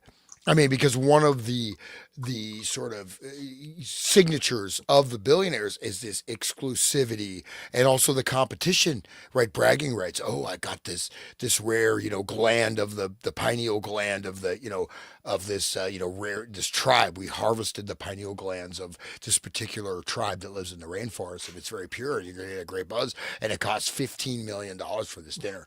I mean, that's what they do. I mean, that is what they do, because also, it's like, to me, it's like, you go to school when you're like in 5th grade. Oh, look, I got the new Tarzan t-shirt. Oh, I've got, I mean, it's that level, in a certain way, they're so immature. I mean, they're spiritually immature to a vast degree, yet they hold the reins of the entire planet. But that's why I think that, the master class above that is directing most of these people, right? I mean, but who are they? I don't think anybody knows. I mean, whoever knows doesn't tell. And if I knew, I'd be dead. Probably they'd kill me. Seriously. Unfortunately. When you were talking about the competition between, it made me think of that movie American Psycho, when they're comparing their business card and, oh, this one's off white. Oh, mine's bone white. And they're the jealousy and rage, like when they're just looking at business cards. They remind me of that. Those people are all psycho. Well, no, but it's what I'm saying is that you look at, looking at the lifestyles of billionaires, right? They get very bored very easily. Right? Oh, I need more excitement. What about Robin Leach? Robin Leach, the lifestyles of the rich and famous. He's in these files too, right? He sure is. Robin Leach, what an appropriate name. Yeah. Right, killing people. That was one of the first files that came out. He supposedly strangled some girl to death. Right. Lifestyles of the rich and famous. Kill and sacrifice. There's more sacrifice stuff. Do you remember us talking about the Zorro Ranch and the farm animals and stuff? Oh. Yes. Okay. Does anybody want to read this document? Can you read that? This is Sure. EFTA 01249.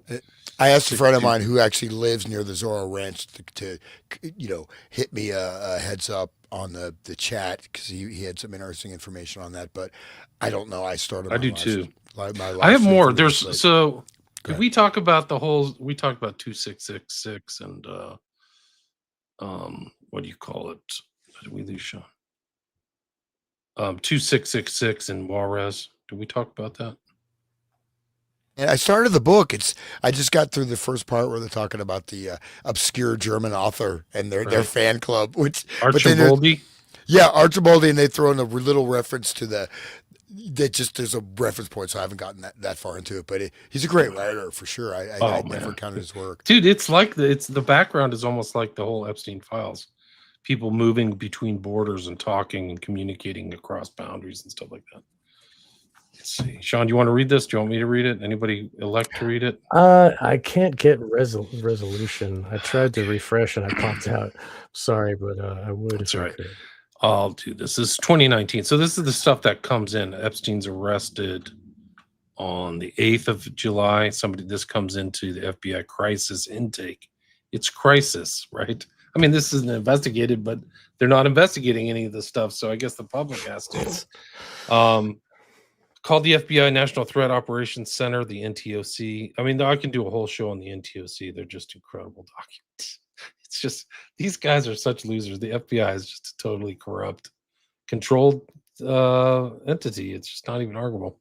Blank lives in the neighborhood of a property owned by Jeffrey Epstein. The property, which is on Zorro Ranch Road, Stanley, New Mexico, has recently had a large barn reconstructed, right? We talked about that. Do you guys remember that? Yeah, we talked about that. Yeah. The barn is suspicious as there is a garage door that appears to be a sally port, and there is a chimney. Blank is concerned that the property could potentially have an incinerator concealed within the barn.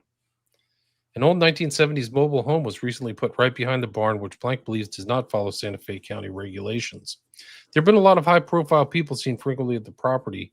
Blank has heard rumors that the property was used for recruited girls to visit with Epstein, but he has no factual evidence to support this claim. Blank heard rumors that girls from Albuquerque and the Moriarty area were recruited for Epstein. Blank patrolled this area for 15 years before he retired. The property was previously owned by the governor of New Mexico, but the property was sold to Epstein before the governor's passing. The property that Blank is reporting about 3 miles away from Epstein's mansion explained there's a lot of security for the properties, including cameras, sally ports, and other security measures. Blank explained that the barn that was constructed doesn't look like a barn you would use for ranching. Blank wanted to report the information to the FBI because he is concerned evidence could be destroyed here. So after he's arrested, he's like, guys, this is really sus. Get out of here. You got to check this out. It's not the barn. And then we talked about the farm animals, the code words, right? Yeah, my God. Keep the chickens for the eggs and keep the horses for riding, right? Do you guys remember the David Lynch film Mulholland Drive, was it? Absolutely. Yeah. And the guy that came was like a rancher, and he was like, this is the girl. He's like giving instructions, and he was on a dude ranch. Do you remember that? Like, no, I don't. He had a big. I've seen the movie, but it was big like 10-gallon hat. When he went and told the Eternity director, ago. he was like, he gives him instructions. You go to the meeting and you will pick the girl, and then like, I will see you one more time if you do good, and 2 times if you do bad. Very like a mob guy, but he was like wearing a rancher like cowboy outfit. It was very weird, something you wouldn't see in like a Hollywood setting, and it makes more sense now. Are you able to read this one? Can you guys read that, or should I read it? Man, I don't know if you can refresh, but I don't know why it's not coming in. I don't know. I can try to bring it up another way. Let me see if I can do this. Let's see if I can just bring it on through PDF. Okay. Because when we were doing the other document, I could see fine through the screen here.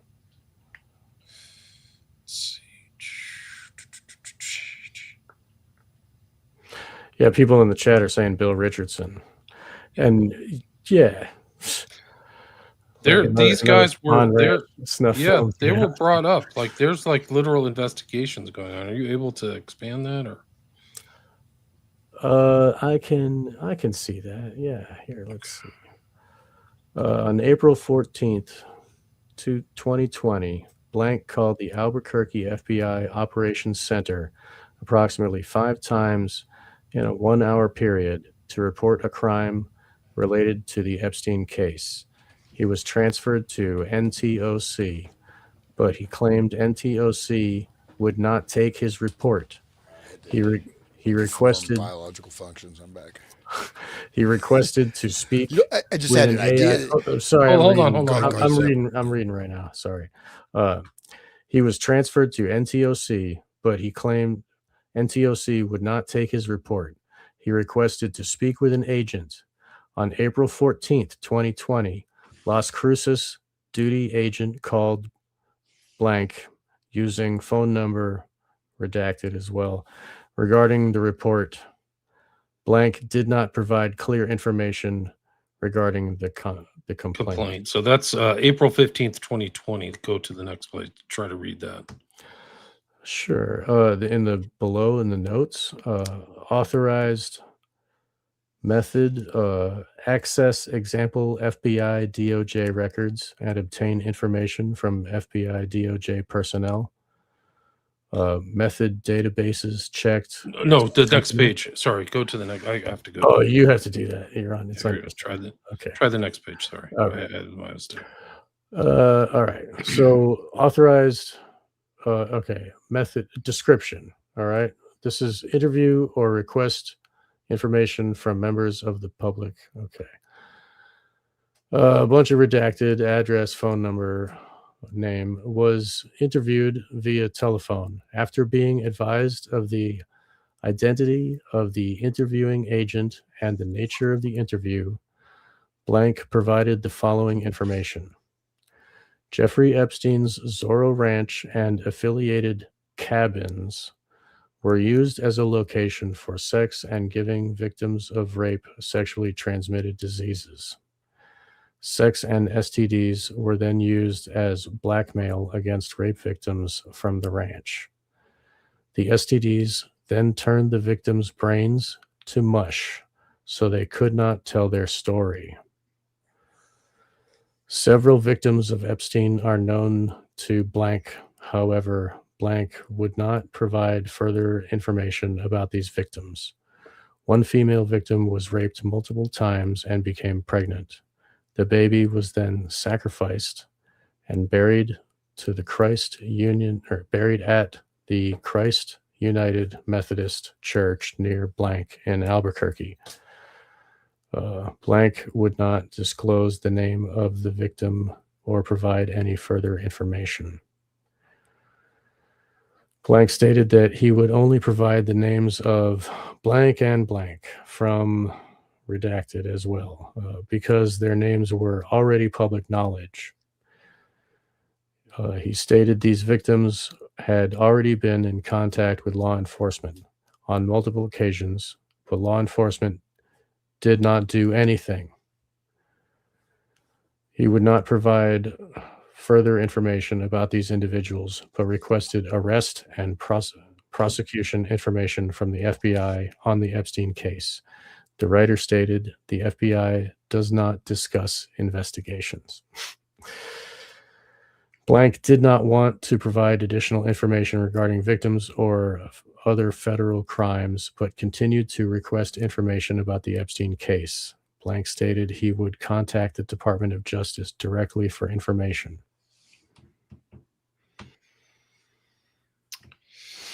Pretty crazy, huh? This came into the FBI in 2020 and nobody said a squat. April 15th.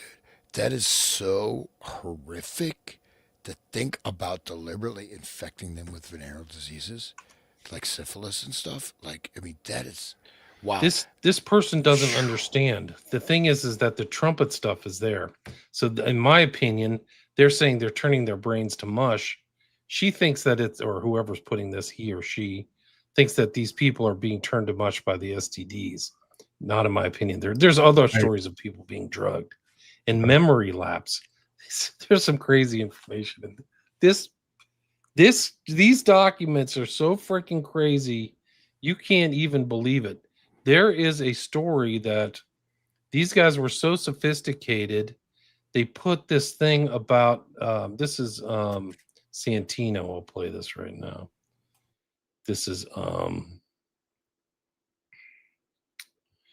a post from X called Byredo Bibliothèque Blink Twice. Epstein Island in the movie Blink Twice. The perfume and the people who used it could not remember the previous day, right? So their brains turned to mush.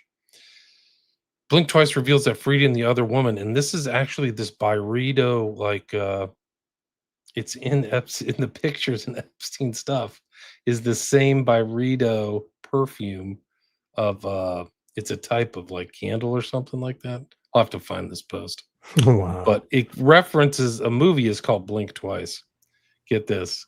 The Blink Twice movie features when they go to turn on the Byredo candle, this is what they use to turn it on.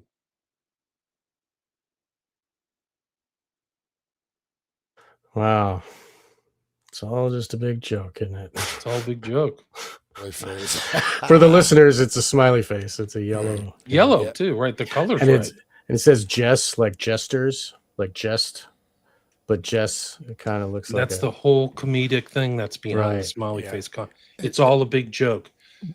But I think the letters are like a sigil. I mean, there's other things in there where Epstein, they're saying about Epstein that he didn't have a conscience.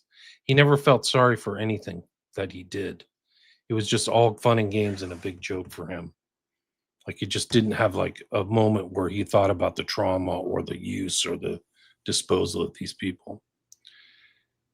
How crazy is that? That's freaking crazy. I gotta go find this. Satanism, right there. I mean, it's just like over and over again. It's like, human sacrifice at Zorro Ranch, guys. Yeah. So they're doing investigation, right? Or they can't access? I have to go. You can access the investigation, but okay. Yeah, because for people who don't know, Giuffre said she was raped by Dershowitz at Zorro. Of course. But he kept his underwear on. Right. She said in her testimony in 2015. Sorry, I'm laughing. It's gross. I'm sorry. I also had sex with Dershowitz at Epstein's Zorro Ranch in New Mexico in the massage room off the indoor pool area, which was still being painted. Zorro the gay blade, right? What a hell. I mean, Zorro with his mask, right? His domino mask. I think I mentioned that on Twitter there. Like the guys... That's the mask that they wear at Eyes Wide Shut party there, the ritual, the whole Venetian thing and the costume ball. And you got a picture, right? And you got a picture of, what's her name? Ghislaine with the whole fluffy, feathery one. And then they got a Weinstein there. And also Epstein is dressed up like a naval officer. Oh, man. I feel like reading this one. This kind of goes into the New Mexico Juarez connection. This is another one. This is from 2019. So all this stuff is incoming to SDNY. Do you want to read it? Anybody? Sure. Let's see if I can find this. Go ahead. All right. Title: Lead forward to Legat, Mexico City, Mexico, 10/9/2019. Of blank, Turner stated he has some type of Mexican deputization and is working along with a female former South African law enforcement official on the Mexican investigation. Turner has been insistent that Richard Marcinko, date of birth redacted, who is a former U.S. Navy SEAL commander, is currently in custody in Mexico City, Mexico. Turner states Marcinko is being held on charges pertaining to a child sex ring, and a Mexican law enforcement official known only to the author as Jorge is in possession of a trove of video footage of Jeffrey Epstein and other United States citizens engaged in sex acts with minor children, some of whom are reported to be United States citizens as well. Turner has remained in contact with the author on an infrequent basis and has yet to provide any evidence of his claims. The author is requesting that Legat, Mexico City, attempt to verify the incarceration of Marcinko and inquire with Mexican law enforcement officials of the video evidence of child sex acts. So they're just like multi-jurisdictional rapists. Like, has to be seen as that, you know. So if you know about the jesters, like the secret society, the Freemasonic Society of the Jesters, they travel over the border. There's this other order of Q, which is like Quetzalcoatl, which is like another higher order of, and they are in Mexico. And the jesters drive buses with children back and forth over the border. So that's what they do, the jesters. So it's a transportation thing that's going back and forth. And I'm sure there's plenty of illegals that they're picking up and bringing. There's illegals, tens of I'm thousands. sorry. Well, look There's at all tens the of Biden, thousands of victims. Many under don't Biden, know. all the children are just missing. You know, Yeah, young pregnant and they women on all buses. children coming in, and then they're brought into these weird NGOs and just disappear. Right? Right. And there's a massive case of that. You know. Right. Like put in houses with multiple males living there, you know, that aren't family, and very weird stuff. And then nobody would check on them. It was a greased wheel. It was a system of, it was built for that, obviously. By Rito Bibliotech, Blink Twice. Epstein Island in the movie Blink Twice, the perfume and the people who used it could not remember the previous day, turning their brains to mush, right? Blink, see, they don't understand. Who would? Who would understand scopolamine? They're not supposed to. Blink Twice reveals that Frida, Naomi Aki, and the other women who've been invited to Slater King Channing Tatum private island are having their memories erased nightly. The psychological thriller's terrifying twist only gets darker when the reasoning behind Slater's memory erasing scheme comes to light. The billionaire tech mogul and his entourage of male friends, Vic, Christian Slater, Cody, Simon Rex, and Tom Haley Joe Osmond, take pleasure in abusing and assaulting the women in the group. Misogyny, disposable females. Erasing the survivors' memories means the men can continue abusing the women without being held accountable, right? So this is why it's been going on for 3 decades. They're using this stuff, I think. As Blink Twice's ending reiterates, the film is all about power dynamics, just like the Epstein network, and the way that those with power have absolute control over those without it. At the start of Zoe Kravitz's directorial debut, Frida and her best friend Jess, alias Shawkat, are exhausted cocktail waitresses who jump at the chance to party with a billionaire. As the film goes on, it becomes increasingly difficult for them to ignore Blink Twice's many hints or dismiss their memory gaps, amnesia, as the fallout of drugs and binge drinking. Soon enough, Frida, Jess, and Sarah, Adria Arjuna, realize just how much danger they're in. This is probably what plays out at the island. Like the whole grooming process. Like, I got to watch this movie now. I got to watch Blink Twice. It can also probably have a lot of layered symbolism of the DID phenomenon, because when they call up a new altar, then it doesn't remember what happened to the last one. You know what I mean? So it's similar to that situation. Like Grok They may the Clown. just wake up thinking that, wow, I just drank too much last night. You know, so they don't know. So that's the real Santino. So thanks out to real Santino. I want to give him credit for his post. I definitely want to check that out. It's on the wall. This is on the. Somebody's noticed it on the wall inside the pictures of, you know, Epstein pictures of at the island. So included in this. Can you scroll down so we can see the pictures? Yeah, I got to go back over. But, I mean, it's straight Epstein, right? It's Party with a Billionaire. I mean, it's that. It's it. I mean, it's crazy. Right. Is it? So is it Bill Cosby did. But we just opened this thing with the whole thing about the Tesseract, right? So these people are in the. Imagine how dark, like Ghislaine and Epstein are. Is like we're bringing him in the Tesseract, and then it's going to be a house of horrors, and we're going to try to erase their memory if we can, and give this stuff. It's the eternal prison. I mean, Yeah, they don't even know what's happening to their body. I mean, they're like detached from their own suffering. It's imagine the prison. It's oh my god. So I guess at the Epstein house they had the perfume and the candle. Wow, so dark. It's so this is really so insane. It's insane. Dude, I'm looking at this that occult Epstein stuff. It goes deeper and deeper and deeper and deeper, man. It's like, I mean, I don't know if we're gonna get to that whole thing with the, Guardian of the Sphinx, the Zodiac Club. He's part of all these things, I mean, he's interested in them too. So Le Cirque, like people don't understand what Le Cirque is. It's literally the eyes wide shut old families.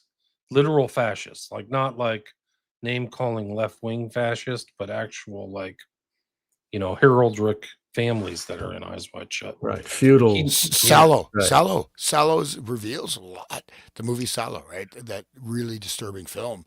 I mean, right, which is based on Marquis de Sade, right? Who was an actual Marquis who did those things. But that movie Sallow, I think the director died right after doing that. And this literally shows it. House they had the perfume. There it is. Like it's on his like tech setup. It's over there on the left. Like wow, that's the perfume. And then there's also the candles right here. It's all over the house, right? I mean, who knows? Now I have to go back through all the pictures again and go through. Let's go. What the hell is it? They didn't block out some important stuff, that's for sure. The cover-up artists were not total artists. There's absolutely no question about it. They missed some stuff, man. Wow.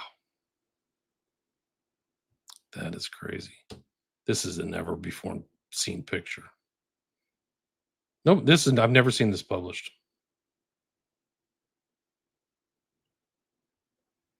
And this opens up a whole new phase of thinking. Wow. Like he's as white as the wall. Wow. He's like a skeleton. It has to be after his arrest in 26. And, so sometime between 2008 and, 2018.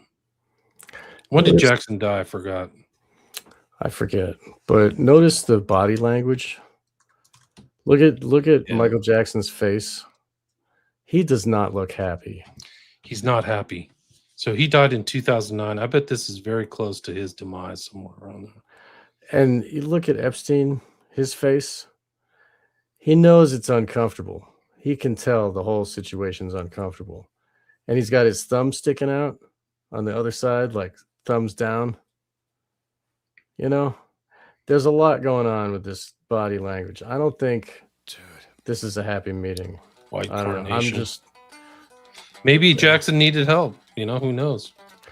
I don't know. Like you can get people in a picture together pretty easy. I don't know. Like I'm not saying, but still, like I don't know. It seems like maybe Jeffrey wanted to get close, like he tried to get close to Woody Allen or whatever. He's using Woody Allen left and right. He's like, oh, have dinner with Woody Allen. Have dinner with Woody Allen. He's using him like that. You're right. So it's like, oh, if you have dinner with Woody Allen, what kind of dude are you? So look at the face on him. Here's the costumes. Amazing. The whole costume scene right at the Rainbow. What's the name of the costume? What's the name of the costume place in Eyes Wide Shut? Is it Rainbow Room? Rainbow Fashions. Rainbow Fashions, yeah. So you see this like costume theme really is part of the Epstein thing. Like it's Eyes Wide Shut. What's the scales for in the background? Those two girls, right? Yeah.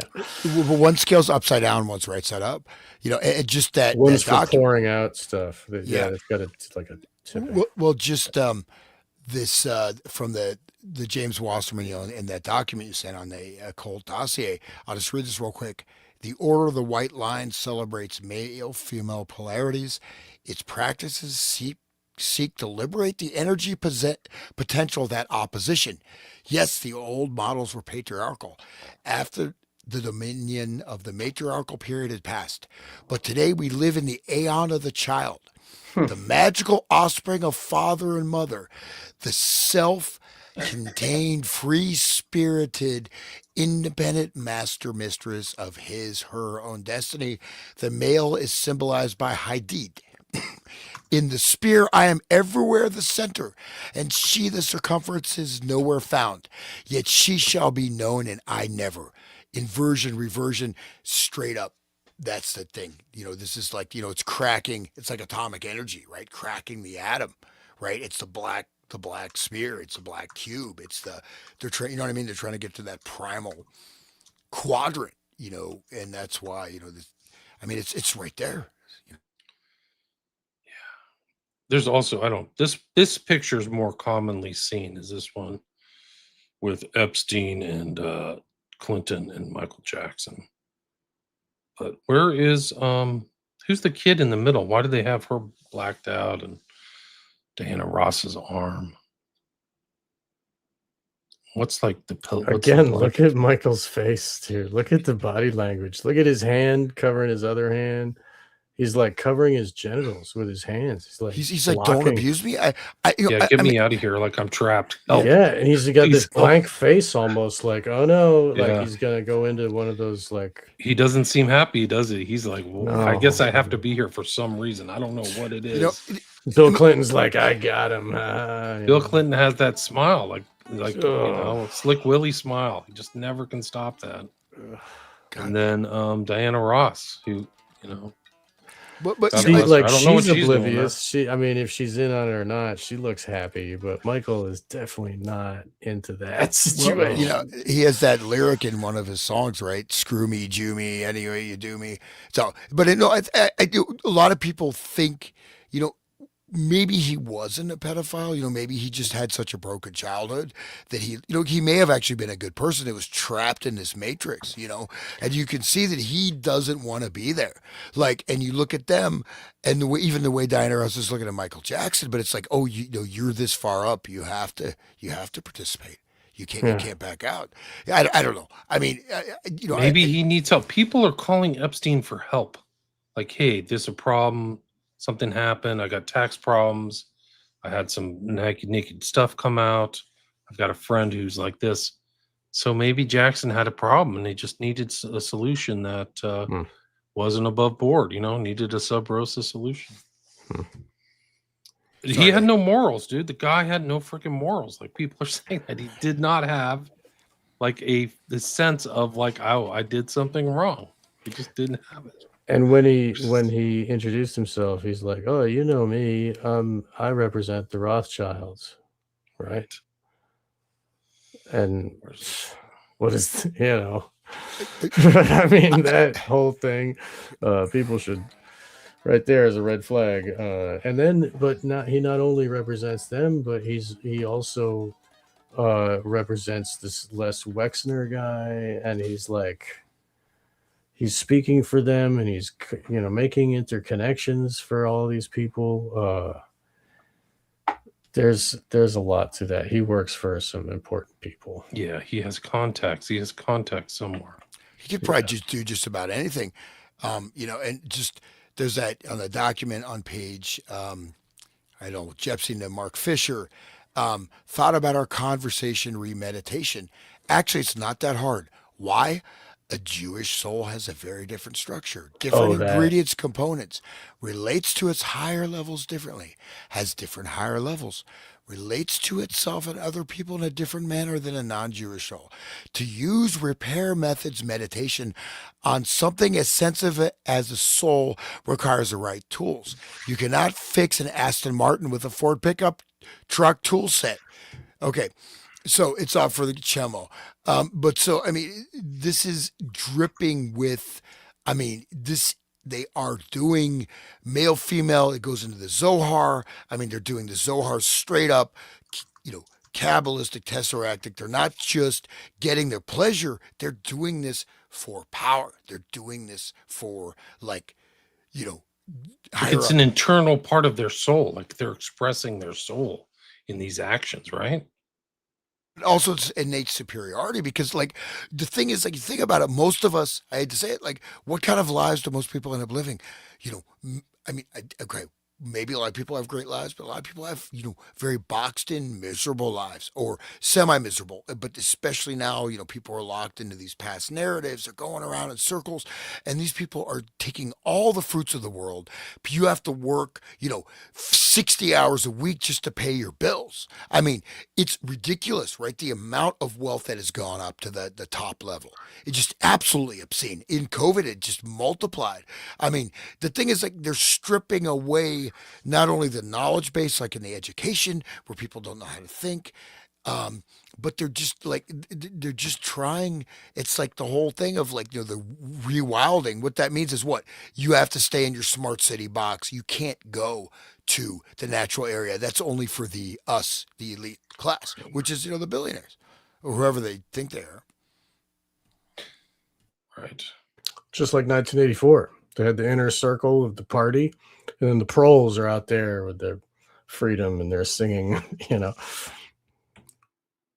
but they'll all be murdered off by the hunter trackers. People should look at my show and carry about hunter trackers. William, can you say something, though, that one email I read, I know you bring the document, about the aeon of the child, right? That's very important Crowleyan doctrine, and Epstein is citing that, the aeon of the child. He literally cites it? Let me bring it up. I have it somewhere. It's not from this doc. It's from the Occult doc, right? From that new article? Yeah, let me see if Okay.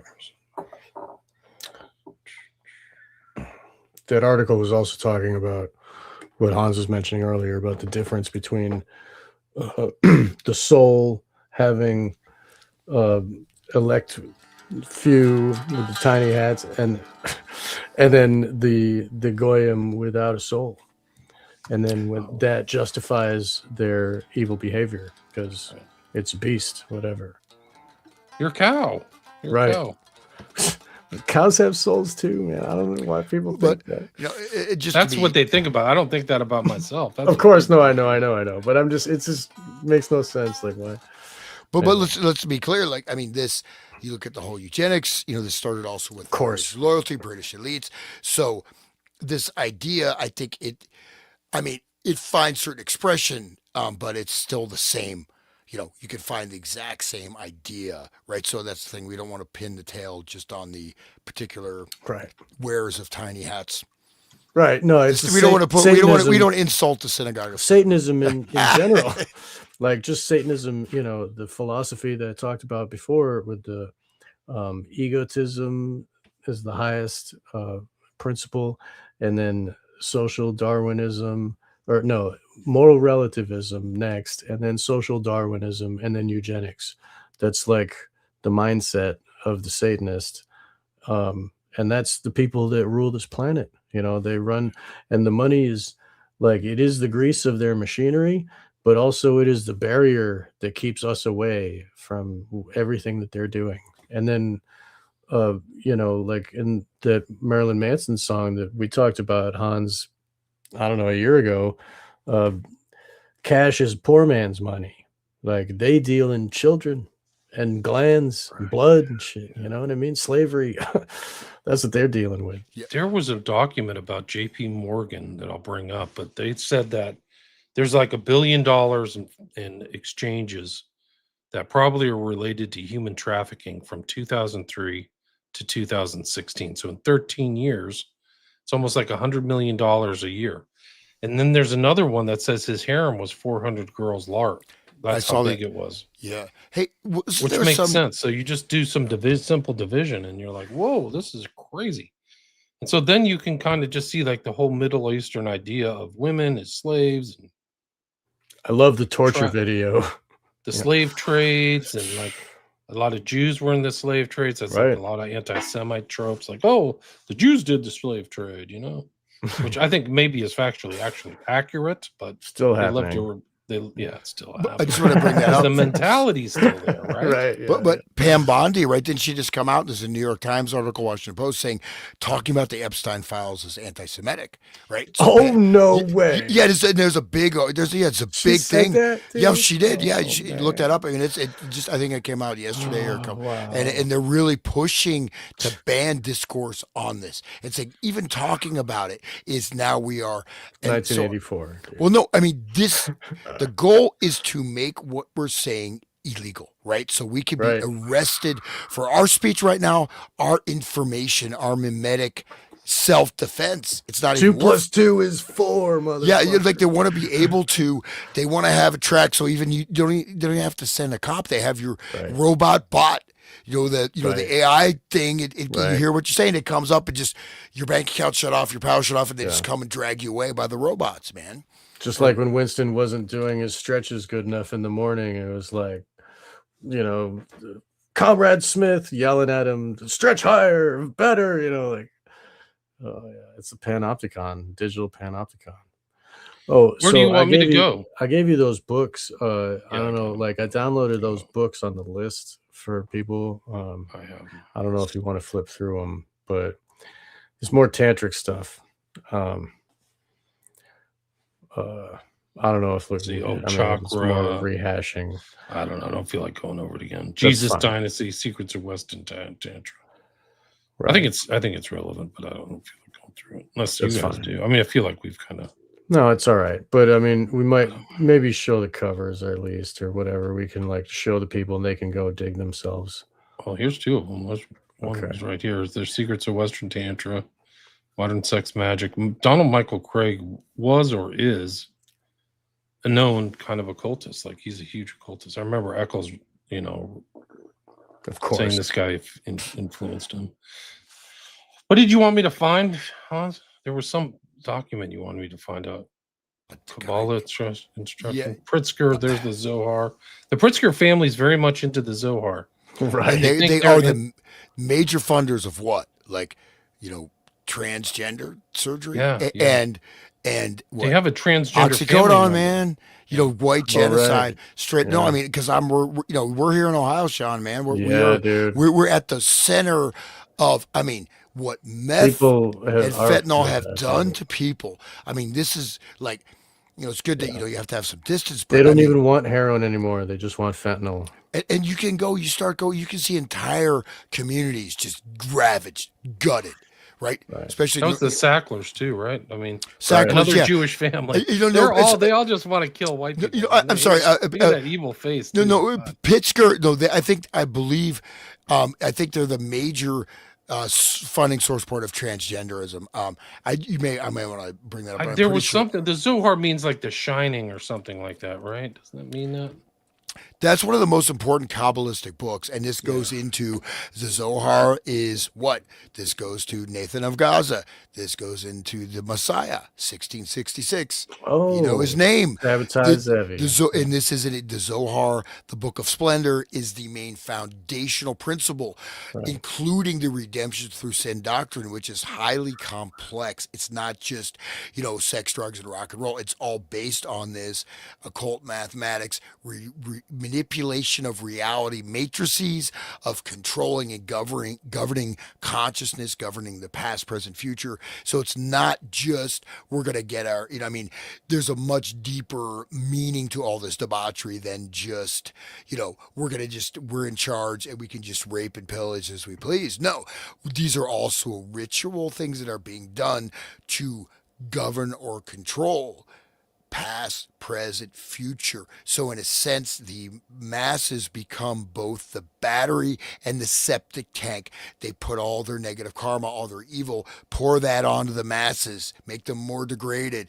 whatever, and then suck their energy, life force for your rituals. So it's a structure of like taking total planetary control and putting everybody else in the Tesseract. Perfectly said, dude. That should be like the stamp on all of our Kleepoth episodes, like it's well encapsulated perfectly right there. That's great. What part of this document do you want me to find? Let me look at it. Okay. I thought just start from the Order of the Sphinx because I just that secret Oh, the society. secret societies. We didn't get to that Yeah. really. Unfortunately, it stops there. The Order of the Sphinx. This again is the Anthony Westgate. I'll put a link to his Substack. It's called The Epstein Occult Dossier. It was published yesterday, February 21st, 2026. So he's We're not reading it in toto. Yeah. Just referencing it. You would have tried the Order of the Golden Sphinx. We could just read from that. That's interesting. You want to read one of you guys? Order of the Golden Sphinx. So we might get into Robo Epstein also. This like thelemic golem. Yeah, that's like a Jewish thing, right? Oh, but how about his master race he's breeding, right? It's This guy's an alchemist, dude. There's like, he's just totally evil and insane. Like, I cannot believe he got away with it for 30 years. I don't know where's the Sphinx? OTO. There's the Aeon of the Charge. You're talking about that. Robo Epstein. But no, the Order of the Sphinx is, I think it's right in the beginning. Go back right to the very beginning. It's Crowley systems to be the Aeon of the Child and Robo Epstein. Yeah, this might be the most important one where he says, this is the way the Jew makes money and made a fortune in past 10 years, selling short the shipping futures. Let the Goyim deal in the real world. So they monetized everything, like everything bad. Like if shipping goes down and like everything, we're gonna make money off that. Dude, didn't he work for Lehman Brothers? Bear Stearns. Bear Stearns, that's the one. That was, and weren't they the ones that were shut down and started the whole crisis? Was it Bear Stearns? Yeah, it was Bear Stearns that dropped. They only dropped when that was a choice because every company was failing. They were put on the chopping block. He was there. They were put on the chopping block in 2008, I think. Right. Because there was, it was a huge banking war. You have to see what happened. Well, they threatened the federal government as a banking war. Remember that? They threatened. They said, if you don't bail us out, you're going down. They threatened the United States government. Remember that? The bank, one of the bank, I forget who it was, the chairman of the Fed or one of the heads of whatever. Banks. It was, guys, the whole Bush thing was warfare, right? Something. You have a freaking high-end Crowleyite running everything, and they pumped and dumped the entire economy. So they did the occult ritual of 2001. They dropped interest rates to zero. They knew that they were going to, just increase the money supply by billions, trillions. Right. They let the money flow, the spigots flow. They intentionally dropped regulations. I was in that environment of the mortgages. There was no regulations. There were literally gardeners who were making $2,000 a month getting loans for like houses for $750,000 in California. So they knew it. They knew that everything was going to collapse. And they're balloon Excuse mortgages. me, hold on. Sorry, Once it collapsed, then they knew who they're going to pay off. So certain banks got paid off, Chase, Goldman Sachs, and other ones bit the dust. My bank was Washington Mutual, and that's gone. And Bear Stearns was another one who didn't get the money. So they made money off of everything, knowing where the government, they were going to pay off with the trillions of dollars that Bernanke did. So it was all a big scam. It's all a big scam. And that was what fueled what's happening now, this whole balloon of the money now. I mean, I always wanted to mention, when we mentioned like gardeners buying houses, these were balloon interest rate mortgages. So first 6 months, $400 or $500 a month. Month 7, $7,000 a month. I mean, balloon, like boom. And of course, they're putting them into these securities. Securities are all based on these fraudulent mortgages. So it was set up to fail from the very beginning. 100%. They knew these mortgages. They used to call them like option mortgages where you could decide what to pay. But then nobody understood them. The mortgage documents were very complex. And then they have this underlying kind of interest rate increase that nobody ever knew. Like, whoa, they were all going to fail. So they did. All that paper failed. But this guy, do you guys know who Michael Glertner is? No idea. He's this guy. He's talking to Epstein about the Shohar and I Have a Jewish Soul. And right. Yeah. David Glertner. He's a Yale computer science. Guess what his claim to fame is? He was one of Kaczynski's victims. Kaczynski sent him a bomb, blew his hand off. Yeah. Yes. Yep. Yeah, absolutely. If that's okay. And That guy's what becoming is more and more of a hero every guys, day. guys, what is Kaczynski, who had like 180 IQ and was a literal victim of MK Ultra? What was his real outlook? He's against all these guys, these technocrats. Like you have, well, I'm gonna do it. We have to do another show on Kaczynski. And he was in Harvard too, is where he was abused at Harvard.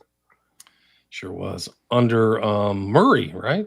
Right, and that's where the Order of the Sphinx is, Harvard, and Is that right? Oh god. yeah, that Oh yeah. my God. Dude, I just want to look at this. This is that negative space. You go back year zero. I've been harping on that. This is such an important concept right there. Again, so Geltner, yeah, so I think Geltner lost his arm, right? But so he was with, in the company, that big publisher guy who was part of the counterculture and then became the New York City financier, and became like a major promoter of the tech revolution, connected with Stuart Brand. I'm forgetting the guy's name, but he was a publisher who started out in countercultural, multimedia events. I think so. I mean, but Geltner worked for him. But this quote, and he has, so Geltner quotes I'll just read this from this email. So Geltner, or this document, Geltner quotes the central text of Kabbalah. Man, genuine man, exists only at the moment of sexual union. This is what? This is Maslow's hierarchy of needs, right? What is a peak of man? Orgasm, right? This is, people say about, the human hierarchy of needs. Total bullshit, right? People, I mean, it's BS. You don't have a hierarchy of needs, but orgasm is the peak. It's like the floating eye of the pyramid. Then he says, Epstein's sexualized response suggested he focused on the negative space between the Hebrew letters. This is the black void. This is the dark matter. This is the year zero. This is the polarity space. This is the entry point to the astral world, the occult world. This is the tesseract, right? This is like, right there, he's saying it. More erotic, a bulging shema or a throbbing gimel. So he's talking about the letters, right? And these are the Kabbalah, of course, based on the mysticism of letters and sound, the negative spaces between the letters. So they're drawing in, this energy, and and this is right there, right? It's like CERN, man. It's like the ritual working of humans. This is inside baseball amongst the Jews, though, right? So it's two Jews. This is the way these guys think, man. That's what's really scary, is you kind of see how much contempt and hatred they have. Like all the kind of anti-Semitic whining is like just such a freaking joke. It's just like the not being able to talk about the Epstein files, that's being anti-Semitic. That is certainly a joke. I mean, come on, that can't be real. I can't believe she said that. They're raping, 5-year-old kids. Like, there's baby snatching guys, and they are raping under like prepubescent kids. And there's pictures, guys. You have to go back and revisit like the drop that happened on January 30th. We only got 3.5 million documents. There's 2.5 that were worse. And these are redacted. They didn't redact enough because they're horrible what they found. Imagine what the real documents. This is the greatest cover up in American history. There's no question. And everybody should be talking about. The reality is everybody is talking about it. They're not talking about it on TV because we're captured. But on everybody in my social circle, it's just like totally. They all want to know. They know how important it is. Everybody is Cappy now. God bless that dude. We miss him. No, but this is in our faces on a level of such power, on such interconnected networks of literally the ruling, whatever the ruling fiber of the entire global economic system. And you're saying this is what's going on. And it just should bring down governments. The problem is are people just going to go back to sleep? No, it's the rumbling is really, there's a global conflagration. This is a great sentence by Anthony Westgate. Kudos to you for writing this. The recent EFT dumps have effectively unocculted the term to the masses, goyim. For the first time in history, Epstein writes to an associate on financial strategy. This is the way the Jews make money. Let the goyim deal in the real world. And again, goy means cattle, and how are cattle killed? They're hung upside down, necks are slit, they bleed to death. That's how you kill your cows. But that's the way these guys treated all their victims, and really in the ugliest way Right. too. So they treated them terribly, and then they like abused them even after. So like the abuse is still ongoing. Yeah, there's nobody who's come out and said, I'm sorry. None of the perpetrators feel sorry. So you want to talk about satanic egotism or my way? This is like it. It's like there's just no, like nobody said, you know what? I'm willing to, maybe they're threatened or whatever, but nobody's willing to fall on their sword and go, yeah, I was really involved. The other thing is you could make a deal with the government and actually give testimony. So you can say, I made a mistake. I'd like to negotiate a plea deal. Give me probation and I'll tell you everything. Why hasn't that happened? Because they'll end up like Epstein, like they'll suicide themselves by accident. I'm expecting new deaths, guys, in the next like 6 months. There'll be some new people deciding to jump off 9-story buildings or shoot themselves twice in the head. Put it on the record. William said. I said it. I'm expecting it. There has to be a cleanup job. Yeah. There's too much money at stake. I'm gonna go make myself a cup of coffee. I'll be back. Okay. Well, yeah, how about remember all the banker suicides or banker deaths? Remember all those bankers just falling out of windows, just dying. Right. Yeah. And there's a lot of fallout from the Epstein thing. I mean, well, I don't know enough to talk about it, but you guys just spoke about this Robo Epstein. So did I can send you the books also, Hans, those 5 books that were on the list, because I went and found them, downloaded them. Sorry, background. I got sorry. Hear that? Can you hear that? Yeah. I'm just doing a little guitar practice as we're doing the show, just random. See, I'm actually playing, but that's I'll stop doing it. But Aeon, I think it's also going to the direct thing. So this is the Aeon of Horus, right? They are, and as we that show we did, seeing it, all these occult systems are interlocked and interconnected, right? Mm-hmm. They're able to be brought together. Right. So it's not just like when Crowley was saying, then the other guy was like, oh, that's our secret system. How did you find out? And then they had their occult battle or whatever. I mean, because it's the same mechanics of magic, right? Yeah, and I think there's some I haven't quite figured it out, but I think there's, what I mentioned again, the stuff about Tantra. If you look, okay, so like the Sri Yantra, this is basically evolution of consciousness from the seed to all, going from all the non-corporeal sort of root forms of all types of perception, going into the organs of the body, going back again. So it's in a certain way, but this is Tantra in this definitional space, right? And so, but I think my intuition is, and I don't have, it's more totally speculative, is that I think this ties into, there's going to be there's an underlying system, but they're doing, it's like, why is all those cubes there? The Tesseract. I mean, that's, we didn't make it up. It's right in your face. Is it just, they just like squares? Maybe they just like squares. That's, you can say, oh, we love squares. Right. But those symbols put the image, they put the force on the brain. Just like when you go to a Tool concert, they're giving you all those symbols and they're using those numbers and math and the drums, you know what I mean? Because it's affecting people subconsciously, And I think, most people have no idea of what actual reality is and what they actually are in reality, right? Or potentially you can be, right? So, and the potential, and this is what, and the thing to me is that, the basic tragedy is that, the just simple, maybe you're a farmer, maybe you're a pioneer, maybe you're living in a teepee, but you have a basic human experience. You have your kids, you got your relatives, you have your food, and that groundedness has just been stripped from us.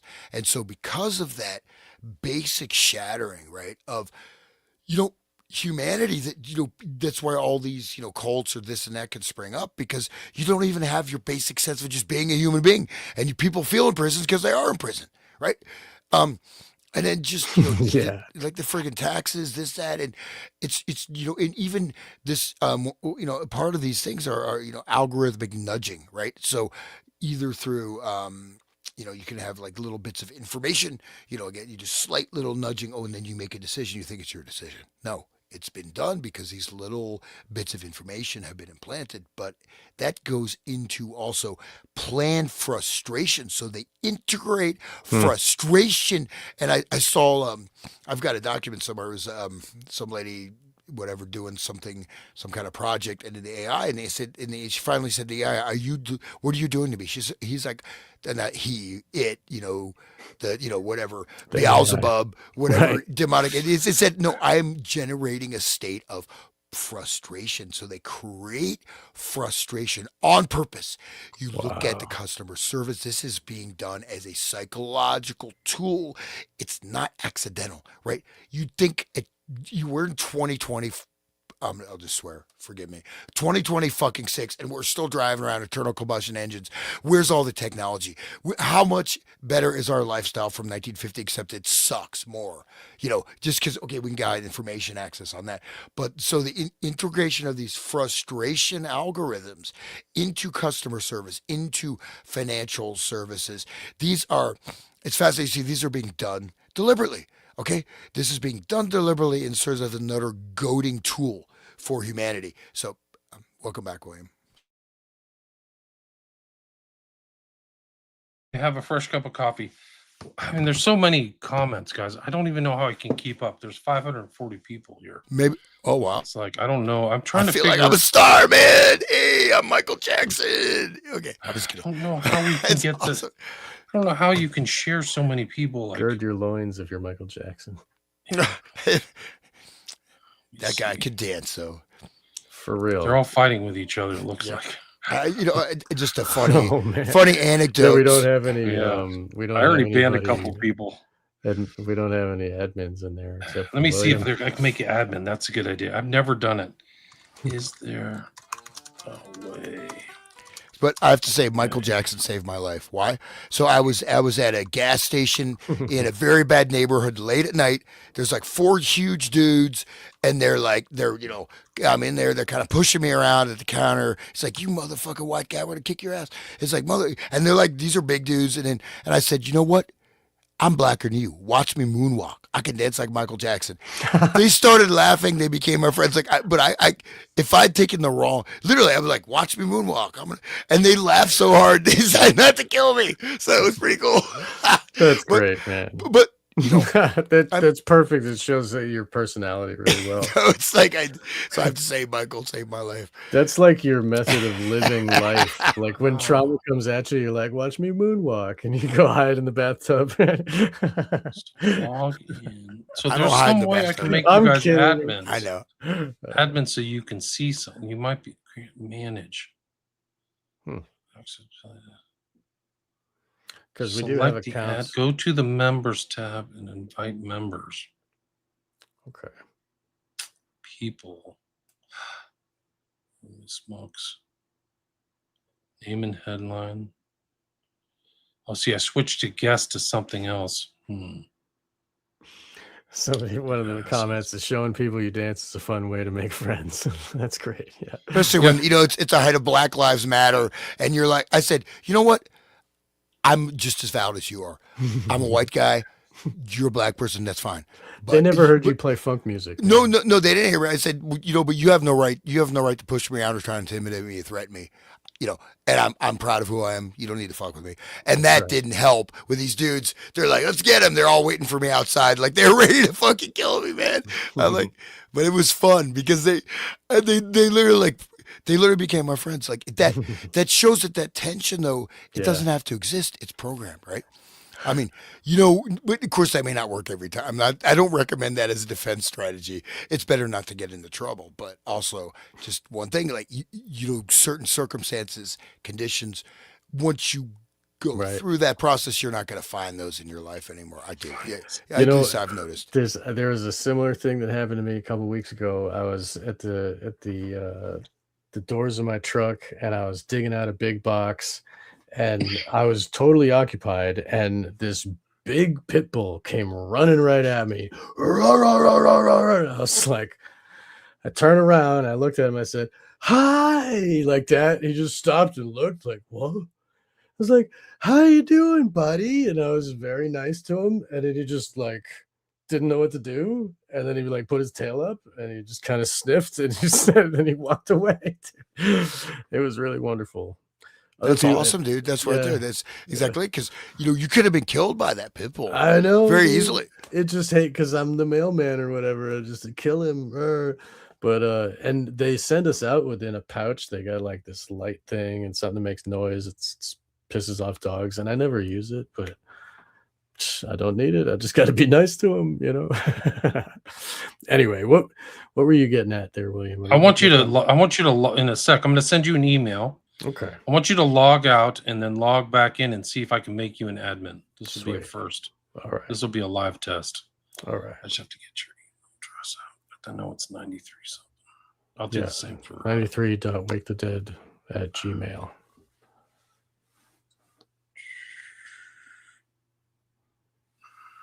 They wouldn't give me just Wake the Dead. I had to have a number, so I was trying to take back the positive. The other thing is, if people want, I mean, I'm up for it. I can just send you a link. You can just pop into the stream if you have a question or you're really dying to say something, because I know people are like asking me if I can see the stream, but I can. Maybe we should hit the chats. I want you guys to be able to see the chat. That's what I'm trying to do. Right. Okay. When I get the email, I'll pop out. Okay. Well, I'm trying to get there. It's okay. No problem. Get ChatGPT to vet them for us. Don't trust them, dude. Please tell me what to do. This will be a first. This is going to be a live test. Sweet. Okay. Email 93 Wake the Dead @gmail. Send invite. Okay. Let's see if you'll accept that. Right. Log out though and log back in. Okay. Oh, this is interesting. The Zodiac Club. This is it. Like some time ago, someone who knows to Witness 13. The Zodiac Club was at the beginning of the most recent haunted mansion, which started with the Zodiac Club and also talked about MIT femtophotography. You know anything about that, William? I do not. So Zodiac Club Haunted Mansion. I'm not sure. Is that a TV show or something? I don't know, but it sounds interesting. MIT femtophotography. I don't even know. Femto, spell that. What do you mean? FEMTO. I don't know. Just a random comment. I have no idea. Learning something every day, man. This is a great article. Anthony Westgate. I'll put a link to his Substack. He did his homework. I think this is like 27 pages. Okay, Sean's back. And this is like only part of it, right? We didn't cover all of it. I'm deliberately not trying to cover all of it. So this is super interesting. There's additional stuff on his Substack.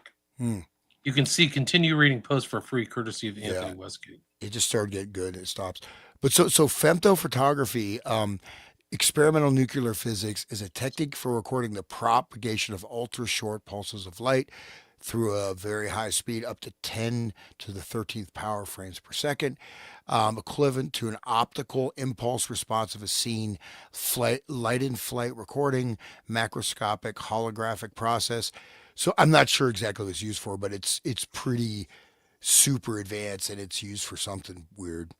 Seeing around the corners, being able to see around corners. I think it's almost like sort of a time vision, some kind of weird physics thing you can see in the past or the future. I don't know. That's at least my gander, but anyways. I thought I saw him pop back in, but I don't know what happened to him.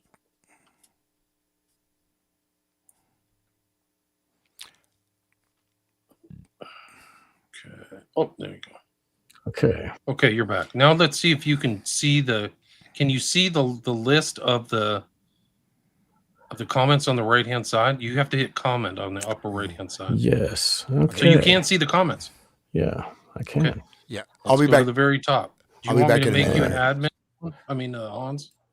then you can see the comment. Then you guys can read the comments. I can actually see them. It looks like I can on my side if I go on the tab. So, yeah, I'll be right back in just a few minutes. I'll let you guys continue, and I'll be right back. Okay. See, I thought it was my understanding you weren't able to see the comments. There was just a little like thing that Right, was but scrolling this is different. through. Now you can see This the is big different. comments. Okay. Yeah, so I it's can see different. the whole Okay. thing. Why don't you just go through the comments then? So Austin Tucker Martin in Gematria is 237. 237 is one of their favorite ritual numbers. This is from Kelly Pitroff. We are in between the solar and lunar eclipse, and today is 222. Another ritual code, very interesting. Let's see. Anvier 888 gives us some thumbs up, and we get Jessica Roberts 8090. Oh my God, we're live. Can you click on those so they pop up on the main screen so people can see them? So sure. there you go. Oh my God, you're live. That's great. She's beautiful. Oh, hey, William and Sean, great discussion. You guys rock. This is great. You forgot my name.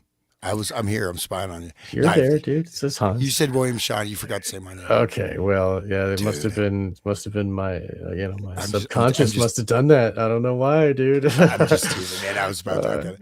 Okay. All right. So it's Talmudic, right? Yeah, the Talmud is their set of moral laws. So let's see. It's all that matters to them is pleasure. Look at their philosophers like Sartre. And great series on frequency. Well, Here We Go has a great series on frequency as well from Saxon Ranger 94. Let's see. No real questions. The stuff happening in Puerto Vallarta right now is significant. I think we were talking about under the south of the border. Descendants of Cain from Helper Crow. Yeah. That's more of that immoral line. Okay. Let's see. Tijuana Bibles going to be going out of print. No, I don't. Dude Ranch, Manson Spawn Snuff Ranch. Yeah, probably so. Someone who knows to witness in 13, whatever. Yes, we agree. It is probably another Spawn Ranch situation. Do you agree, William? It seems like it. It's like a movable, but Manson was stuck in one place. This is like a Manson family that flies around on jets. So it's crazy. Right. Manson had to borrow his ranch from that movie guy. Right, but it's like they're up to all kinds of nefarious stuff. It's not just the trafficking, it's money laundering and tax evasion. And they seem to be buying influence, and they seem to be subverting political parties or making their own politicians, and also involved in media and celebrities. Like it's not as simple as just one guy who's a bank robber, you know? Right. They only protect the identities of the perps. That's true, right? They haven't released it all, and they haven't covered up the names of the victims. That was all exposed. All right. So all harmless cosplay, I'm sure, right? Okay. She was talking about the costumes again. Yeah. There you go. Mexico, right?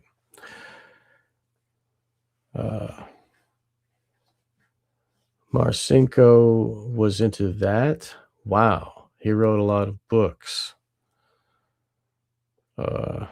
His name pops up a couple Navy life. So he pops up a couple times, and there's also corresponding kind of information about these guys looking for guys who are ex-military. There's conversations about that, which is disturbing. I don't know in lieu of like why they're interested in it, but Marcinko was a well-known retired operator, like almost like a black ops operator. So I think that there's more to be researched, and he has the same name as Nada Marcinko, so people get confused between them. But I forgot the guy's first name, but he did write a bunch of books. He's passed away. They're probably seeking military because the government documents so much of these people's lives and organizes them in such a way that it's easy to fold them into whatever, oh, you had this training, oh, okay, you can be one of these people, and we know the training is like mind control. It's like breaking their legs, like making them all rock clowns, all right, let's see. From Miguel Montoya, Kabbalah is the technology behind the creation of computers, internet, and AI. Epstein is a golem like Frankenstein. Epstein in Yiddish gematria is 1100, meaning foundational stone of vril energy. Wow. That was in the book. The vril energy is that kundalini, right? Interesting. 237 is a shining room. Big eye roll. Yeah. All right. Let's see. The Zodiac Club was in the beginning of the most recent Haunted Mansion. Don't know what that is, which started with Zodiac Club and also talked about MIT femto photography, whatever that is. I want to know what femto photography is. Someone who knows to witnesses in 13 says it also has an occult ritual in the movie that is supposed to be a Zodiac Club ritual using burning glass and homophone. Don't know what that is. Do you know anything about that? No. Here, Saxon Ranger says MJ knew. Thinking about those images of his face, like. Right, I think you're right. Yeah, he knew something. He doesn't look comfortable because a lot of his public pictures, he's always smiling. Yeah, like a celebrity. Like he's very like jovial person. Yeah, he loves people, but not Epstein. Right? He's something not a people. Weird. Epstein's not people. I mean, in my opinion, something strange.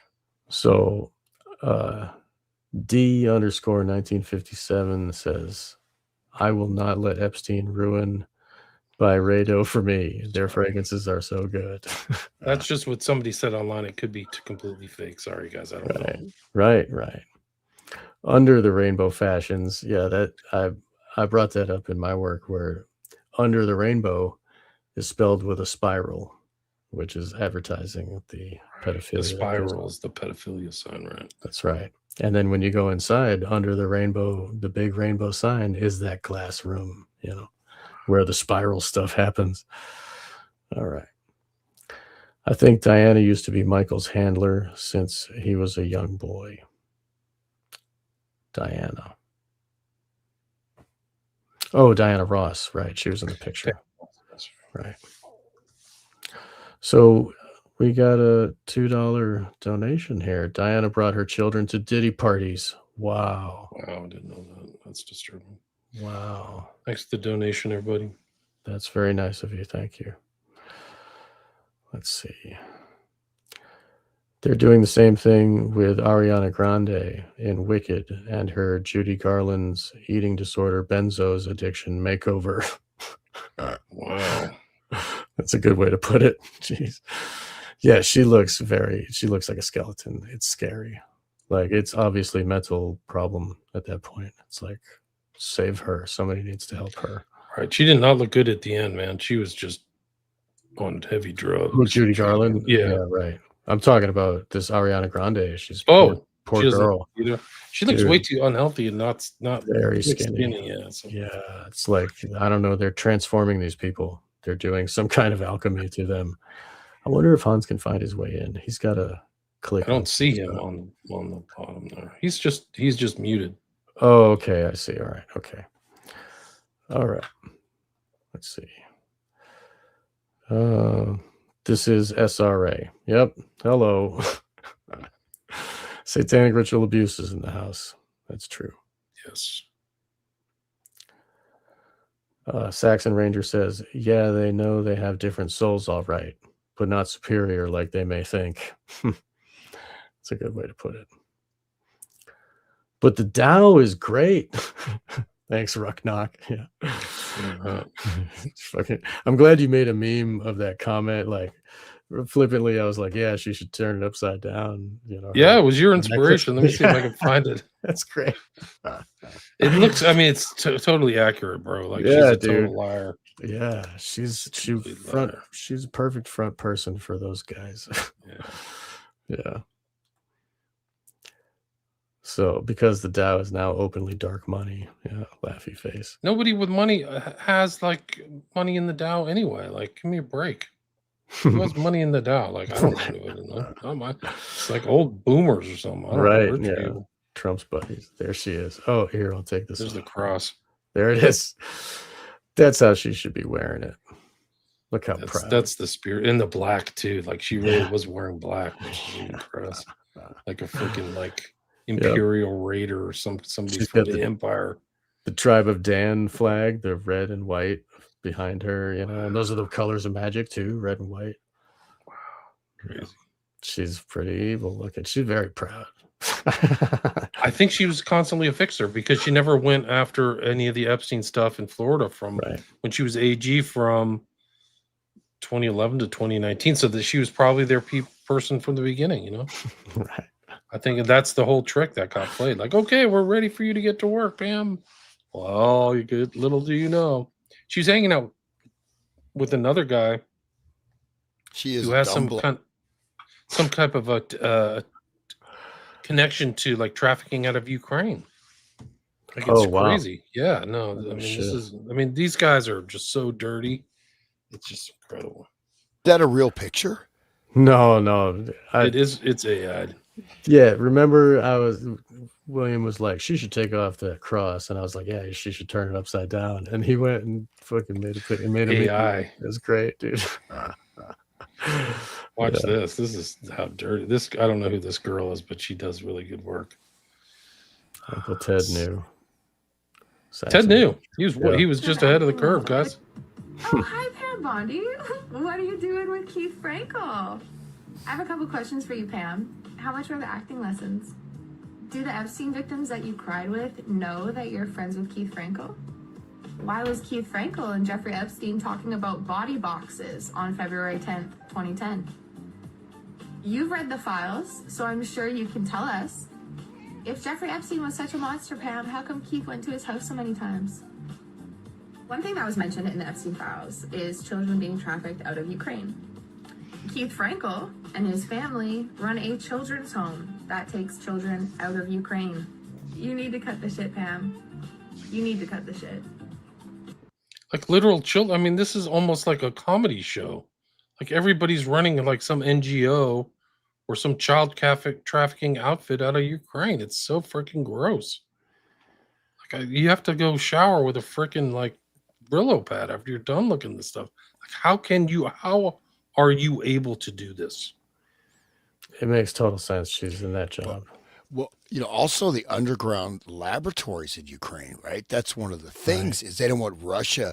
And there were some leaks of some of these things, right? This is maybe a year ago. Chemical stuff, chemical stuff, biological human experimentation, like hardcore stuff that was released. And then I think it just faded from the radar, but that might be a good thing to look up because Ukraine was like an epicenter of this. And also just because I've crossed the Rubicon on the JQ, I guess. I mean, I've known about this for a long time. I know I'll talk about it, like the whole ritual murder thing. But the world's largest menorah is in Ukraine. They have, look it up, world's largest menorah. They want to create the second homeland for ancient Khazaria. Ancient Khazaria, which, they were a barbaric people that lived off of basically piracy, murdering stealing, robbing, murdering, and finally they had an ultimatum: convert to one of these religions, either Christianity, Judaism, or Islam. And then and then it became, then that fused into, and that's like about 90% of the population today are this, bloodthirsty human sacrifice, cult. I'm not saying people are doing that now. I mean, I love everybody, man. I love everybody. I'm sorry, dude. Okay, let's delete those comments. But seriously, dude, like it is crazy that look up that menorah and look up the second homeland, and then you'll see this thing. It makes sense. They're doing genocide there because they're at the first homeland. They're doing genocide there too. Yeah, clean it out. Yeah, and Chabad is actually a direct offshoot. People don't know this. Chabad, which Trump swears allegiance to, Chabad Lubavitch, is a offshoot of Sabbatean Frankist cults with a veneer. Okay, but they're doing this Sabbatean doctrine, and they're looking, this end times, right? Year zero, the end, the full, this is it, right? I mean, and so the Chabad thing it's massively powerful, and they're, basically, Trump is dancing to their flutes, their panpipes, and their sacred grotto, Right. With their lizard, worship the lizard king or whatever, man. Bill And Clinton's there.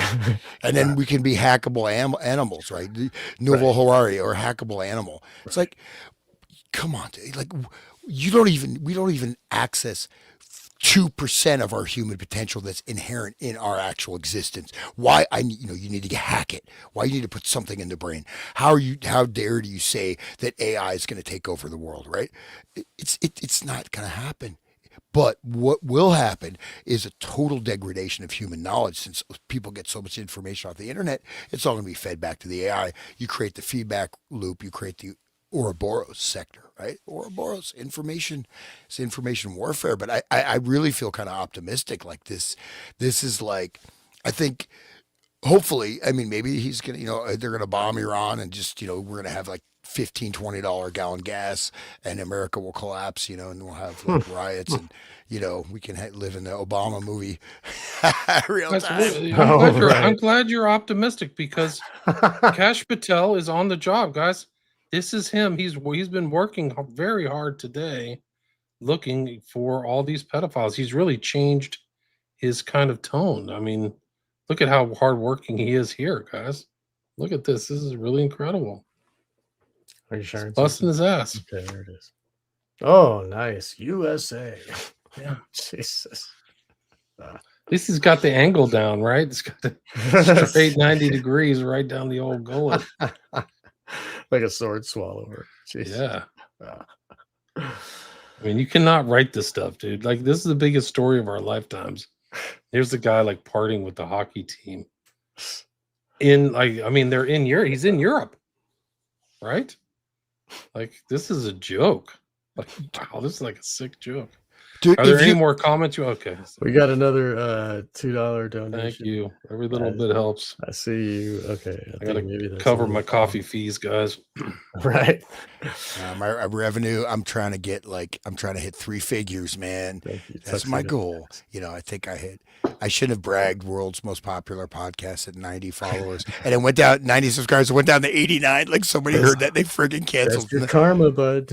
I know, I can't brag, and I realized that I was like I don't know, the biggest one was like 300 million. So technically, okay, just joking. But would you mind bringing up just that that Chabad Center in Ukraine, William? Yeah, I will. Yeah, because look at this thing, and this is Chabad is direct Sabbatean. This is a Sabbatean Frankists, and they are very, very, very, very powerful.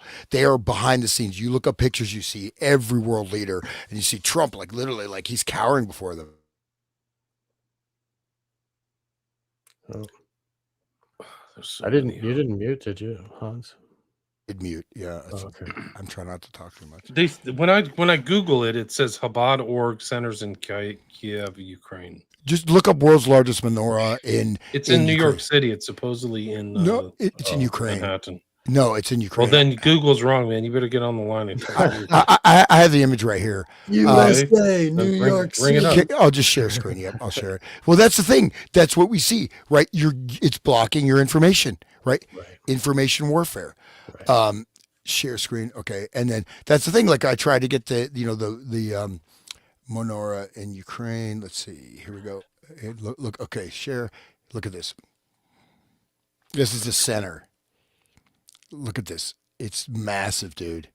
It's like that Qbert video game from 1984. It's a massive center, dude. It's like huge, complex. I mean, it is the largest in the world. I mean, it's like, look at that right there. See that star illuminate? So yeah, it's I mean, it's right there. And so there you go. This is being, depleted from the informational narrative. Okay, I'll stop sharing. Okay, anyways, so, and that's the thing. Like, you lose this information. That's the danger we're looking at, especially when people can't function if they don't use AI. Right? I mean, you want Yuval Noah Harari like to run the world like that guy. He's not even a scientist. He's some kind of sociologist or. I mean, he's just some like BS, like basket weaving degree or something. Kinsey studied gnats or some shit. I don't know why he's the sex guru of the United States. But anyway, Murder by Maestro asked you a question, William. Yeah, I've never heard of Crowley Regis. I've done an extensive amount of Crowley research, and that doesn't come to mind. Okay. But Staffordshire, I think I'm familiar with Staffordshire, which is, I think, probably one of the emptiest parts of the UK. If I remember, if it's on the border of Wales. That's where the guy who started the O9A comes from. Oh, wow. Okay. Here, let's see. Here's another one from Murder by Maestro. The Crowley family was established in Rowley Regis, Staffordshire during 1600s with early records from the early 17th century. Key figures included Mary Crowley, 1677 to 1771, and Ambrose Crowley. And he says, I'm sure it's the same. He was close to Stratford-on-Avon. I think he was born somewhere around there. Not Stratford. It was Staffordshire. No, I'm trying to jog my. Oh, Crowley was born in Royal Leamington Spa. Okay. So fairly close. I mean, I guess. Have you heard of Mary Crowley, 1677 to 1771? I didn't do like a huge genealogical thing. I know about his parents. Okay. I'm not putting you on the spot. You don't have to. I don't mind. I don't. Okay. These are trouble. Some of the stuff I don't know. I mean, one of my research in Crowley was not to find his genealogical heritage. Sorry. Mm-hmm. But how sure could you can he have? AI it. I mean, the thing is, it's amazing, right? This guy, he was what? Okay, he's an MI6 agent, he's double agent, this and that, and just this complete debased sleazebag, right? Yeah, absolutely. I mean, and he ruined how many people's lives? Hundreds. And yet he's suddenly brought to the fore by who? The rock and roll musicians, right? I mean, one of the major, at least from the 60s on, right, has been the rockers who brought Crowley into public consciousness, right? With reach of millions, hundreds of millions, billions of people, right? If it wasn't for that promotion through the rock music sector, Crowley would not have had the prominence. He could have just faded into the dust, right? I mean, Jack Parsons. And, Jack Parsons, by the end, he was having sex with his own mom, if you know about that. And the dog that was in their supposed, That's what the Tantric book was talking about. It always involves incest, and it's talking about how they have to, with their grandmother and stuff, and it's not, they're supposed to be able to detach and be able to still do it and not think about that. It's crazy that people should read that Cult and Occult, edited by Peter Brooksmith. It's really, maybe I'll post it and I'll put it on my Odyssey and everybody can download the thing because everybody should have that. It's a great book. All right. One thing I'd just say, of course you have Nietzsche's book, right? Beyond Good and Evil, transvaluation of all values, right? But okay, one level you can say, okay, what people say is good. These are just categories. They're not correct. But I think even an infant, even dogs have a sense of good and evil, right? I mean, they do, right? So I think we have a basic sense, right? And if you come on, I'm sorry, what's good, what, I don't think you have to think about it that much. is it right if I rape this girl and drink a baby's blood while I make $1 billion business deal that will put millions of people out of work? Oh, I don't care. If it's right for me. Yeah, so that's, I don't know, man.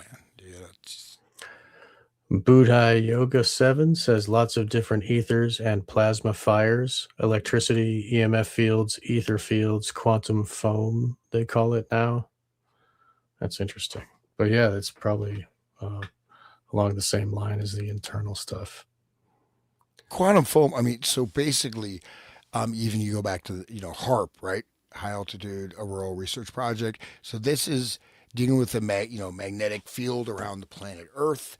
And this actually fundamentally relates to the human consciousness. So this is injecting, it's like there's something they can't kill.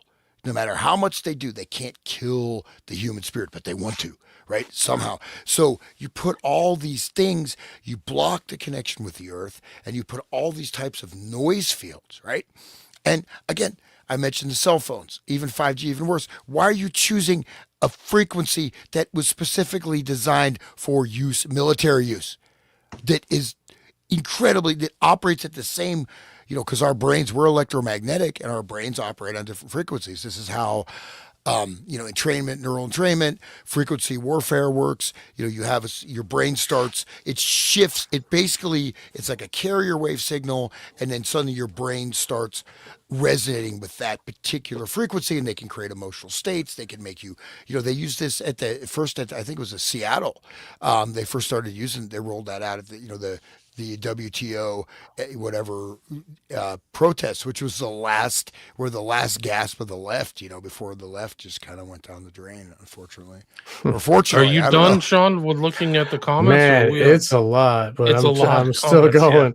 Yeah. I don't know. Yeah, I got about 5 more minutes, guys. We're almost at the 3-hour mark. Oh, okay. So, well, if anybody has any questions, put them at the end of the chat. I'll see if I can get them. If you don't want to do it, I can do it.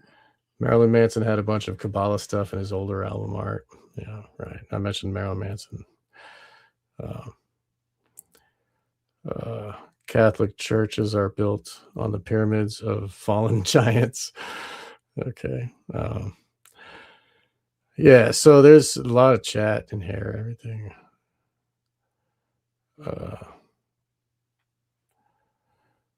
Oh wow! Are you able somebody's accusing you of being one of them, William? Not like an Epstein. No, like you're a CIA. You want to bring it up? Yeah, bring everything. It doesn't matter. Everything. Pretend political legitimate. That's all. Jeez. Wow. The whole side. Not the president, dude.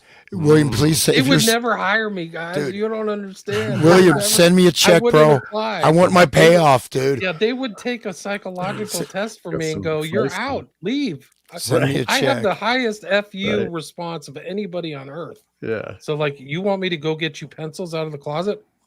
No. I'm like, on that spectrum, I'm at the very end, guys. Just understand that. They should read your books and figure out what you're about. Like, you must not know me. Put down your freaking crack pipe. Yeah, man. Imbecile. That's great, man. That's great. All right, so I don't care. I love the insults. Come on, bro. Well, it's all good. It's really harmless. It doesn't hurt anybody. Really. I just want my check. Where's my CIA check? Come on, nobody has any sense of humor anymore. They can't really take any insults either. Like, yeah, I've been called the worst, guys. There's nothing as bad as what I've been called. Like, I don't care. I've been called the worst.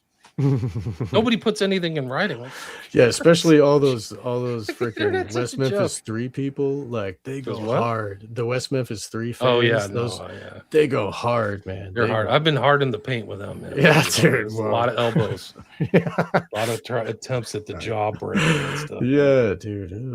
Yeah. Well, the thing is, you have to find, like, once you find your internal grounding, your code, and you're doing the right thing, then it doesn't matter. You don't care what anybody thinks about you. I don't give a damn. I know what I think about myself. You don't like me? You know what? Yeah, go away. Get the fuck away, man. Yeah, fuck you. Yeah, I'm sorry. You like me?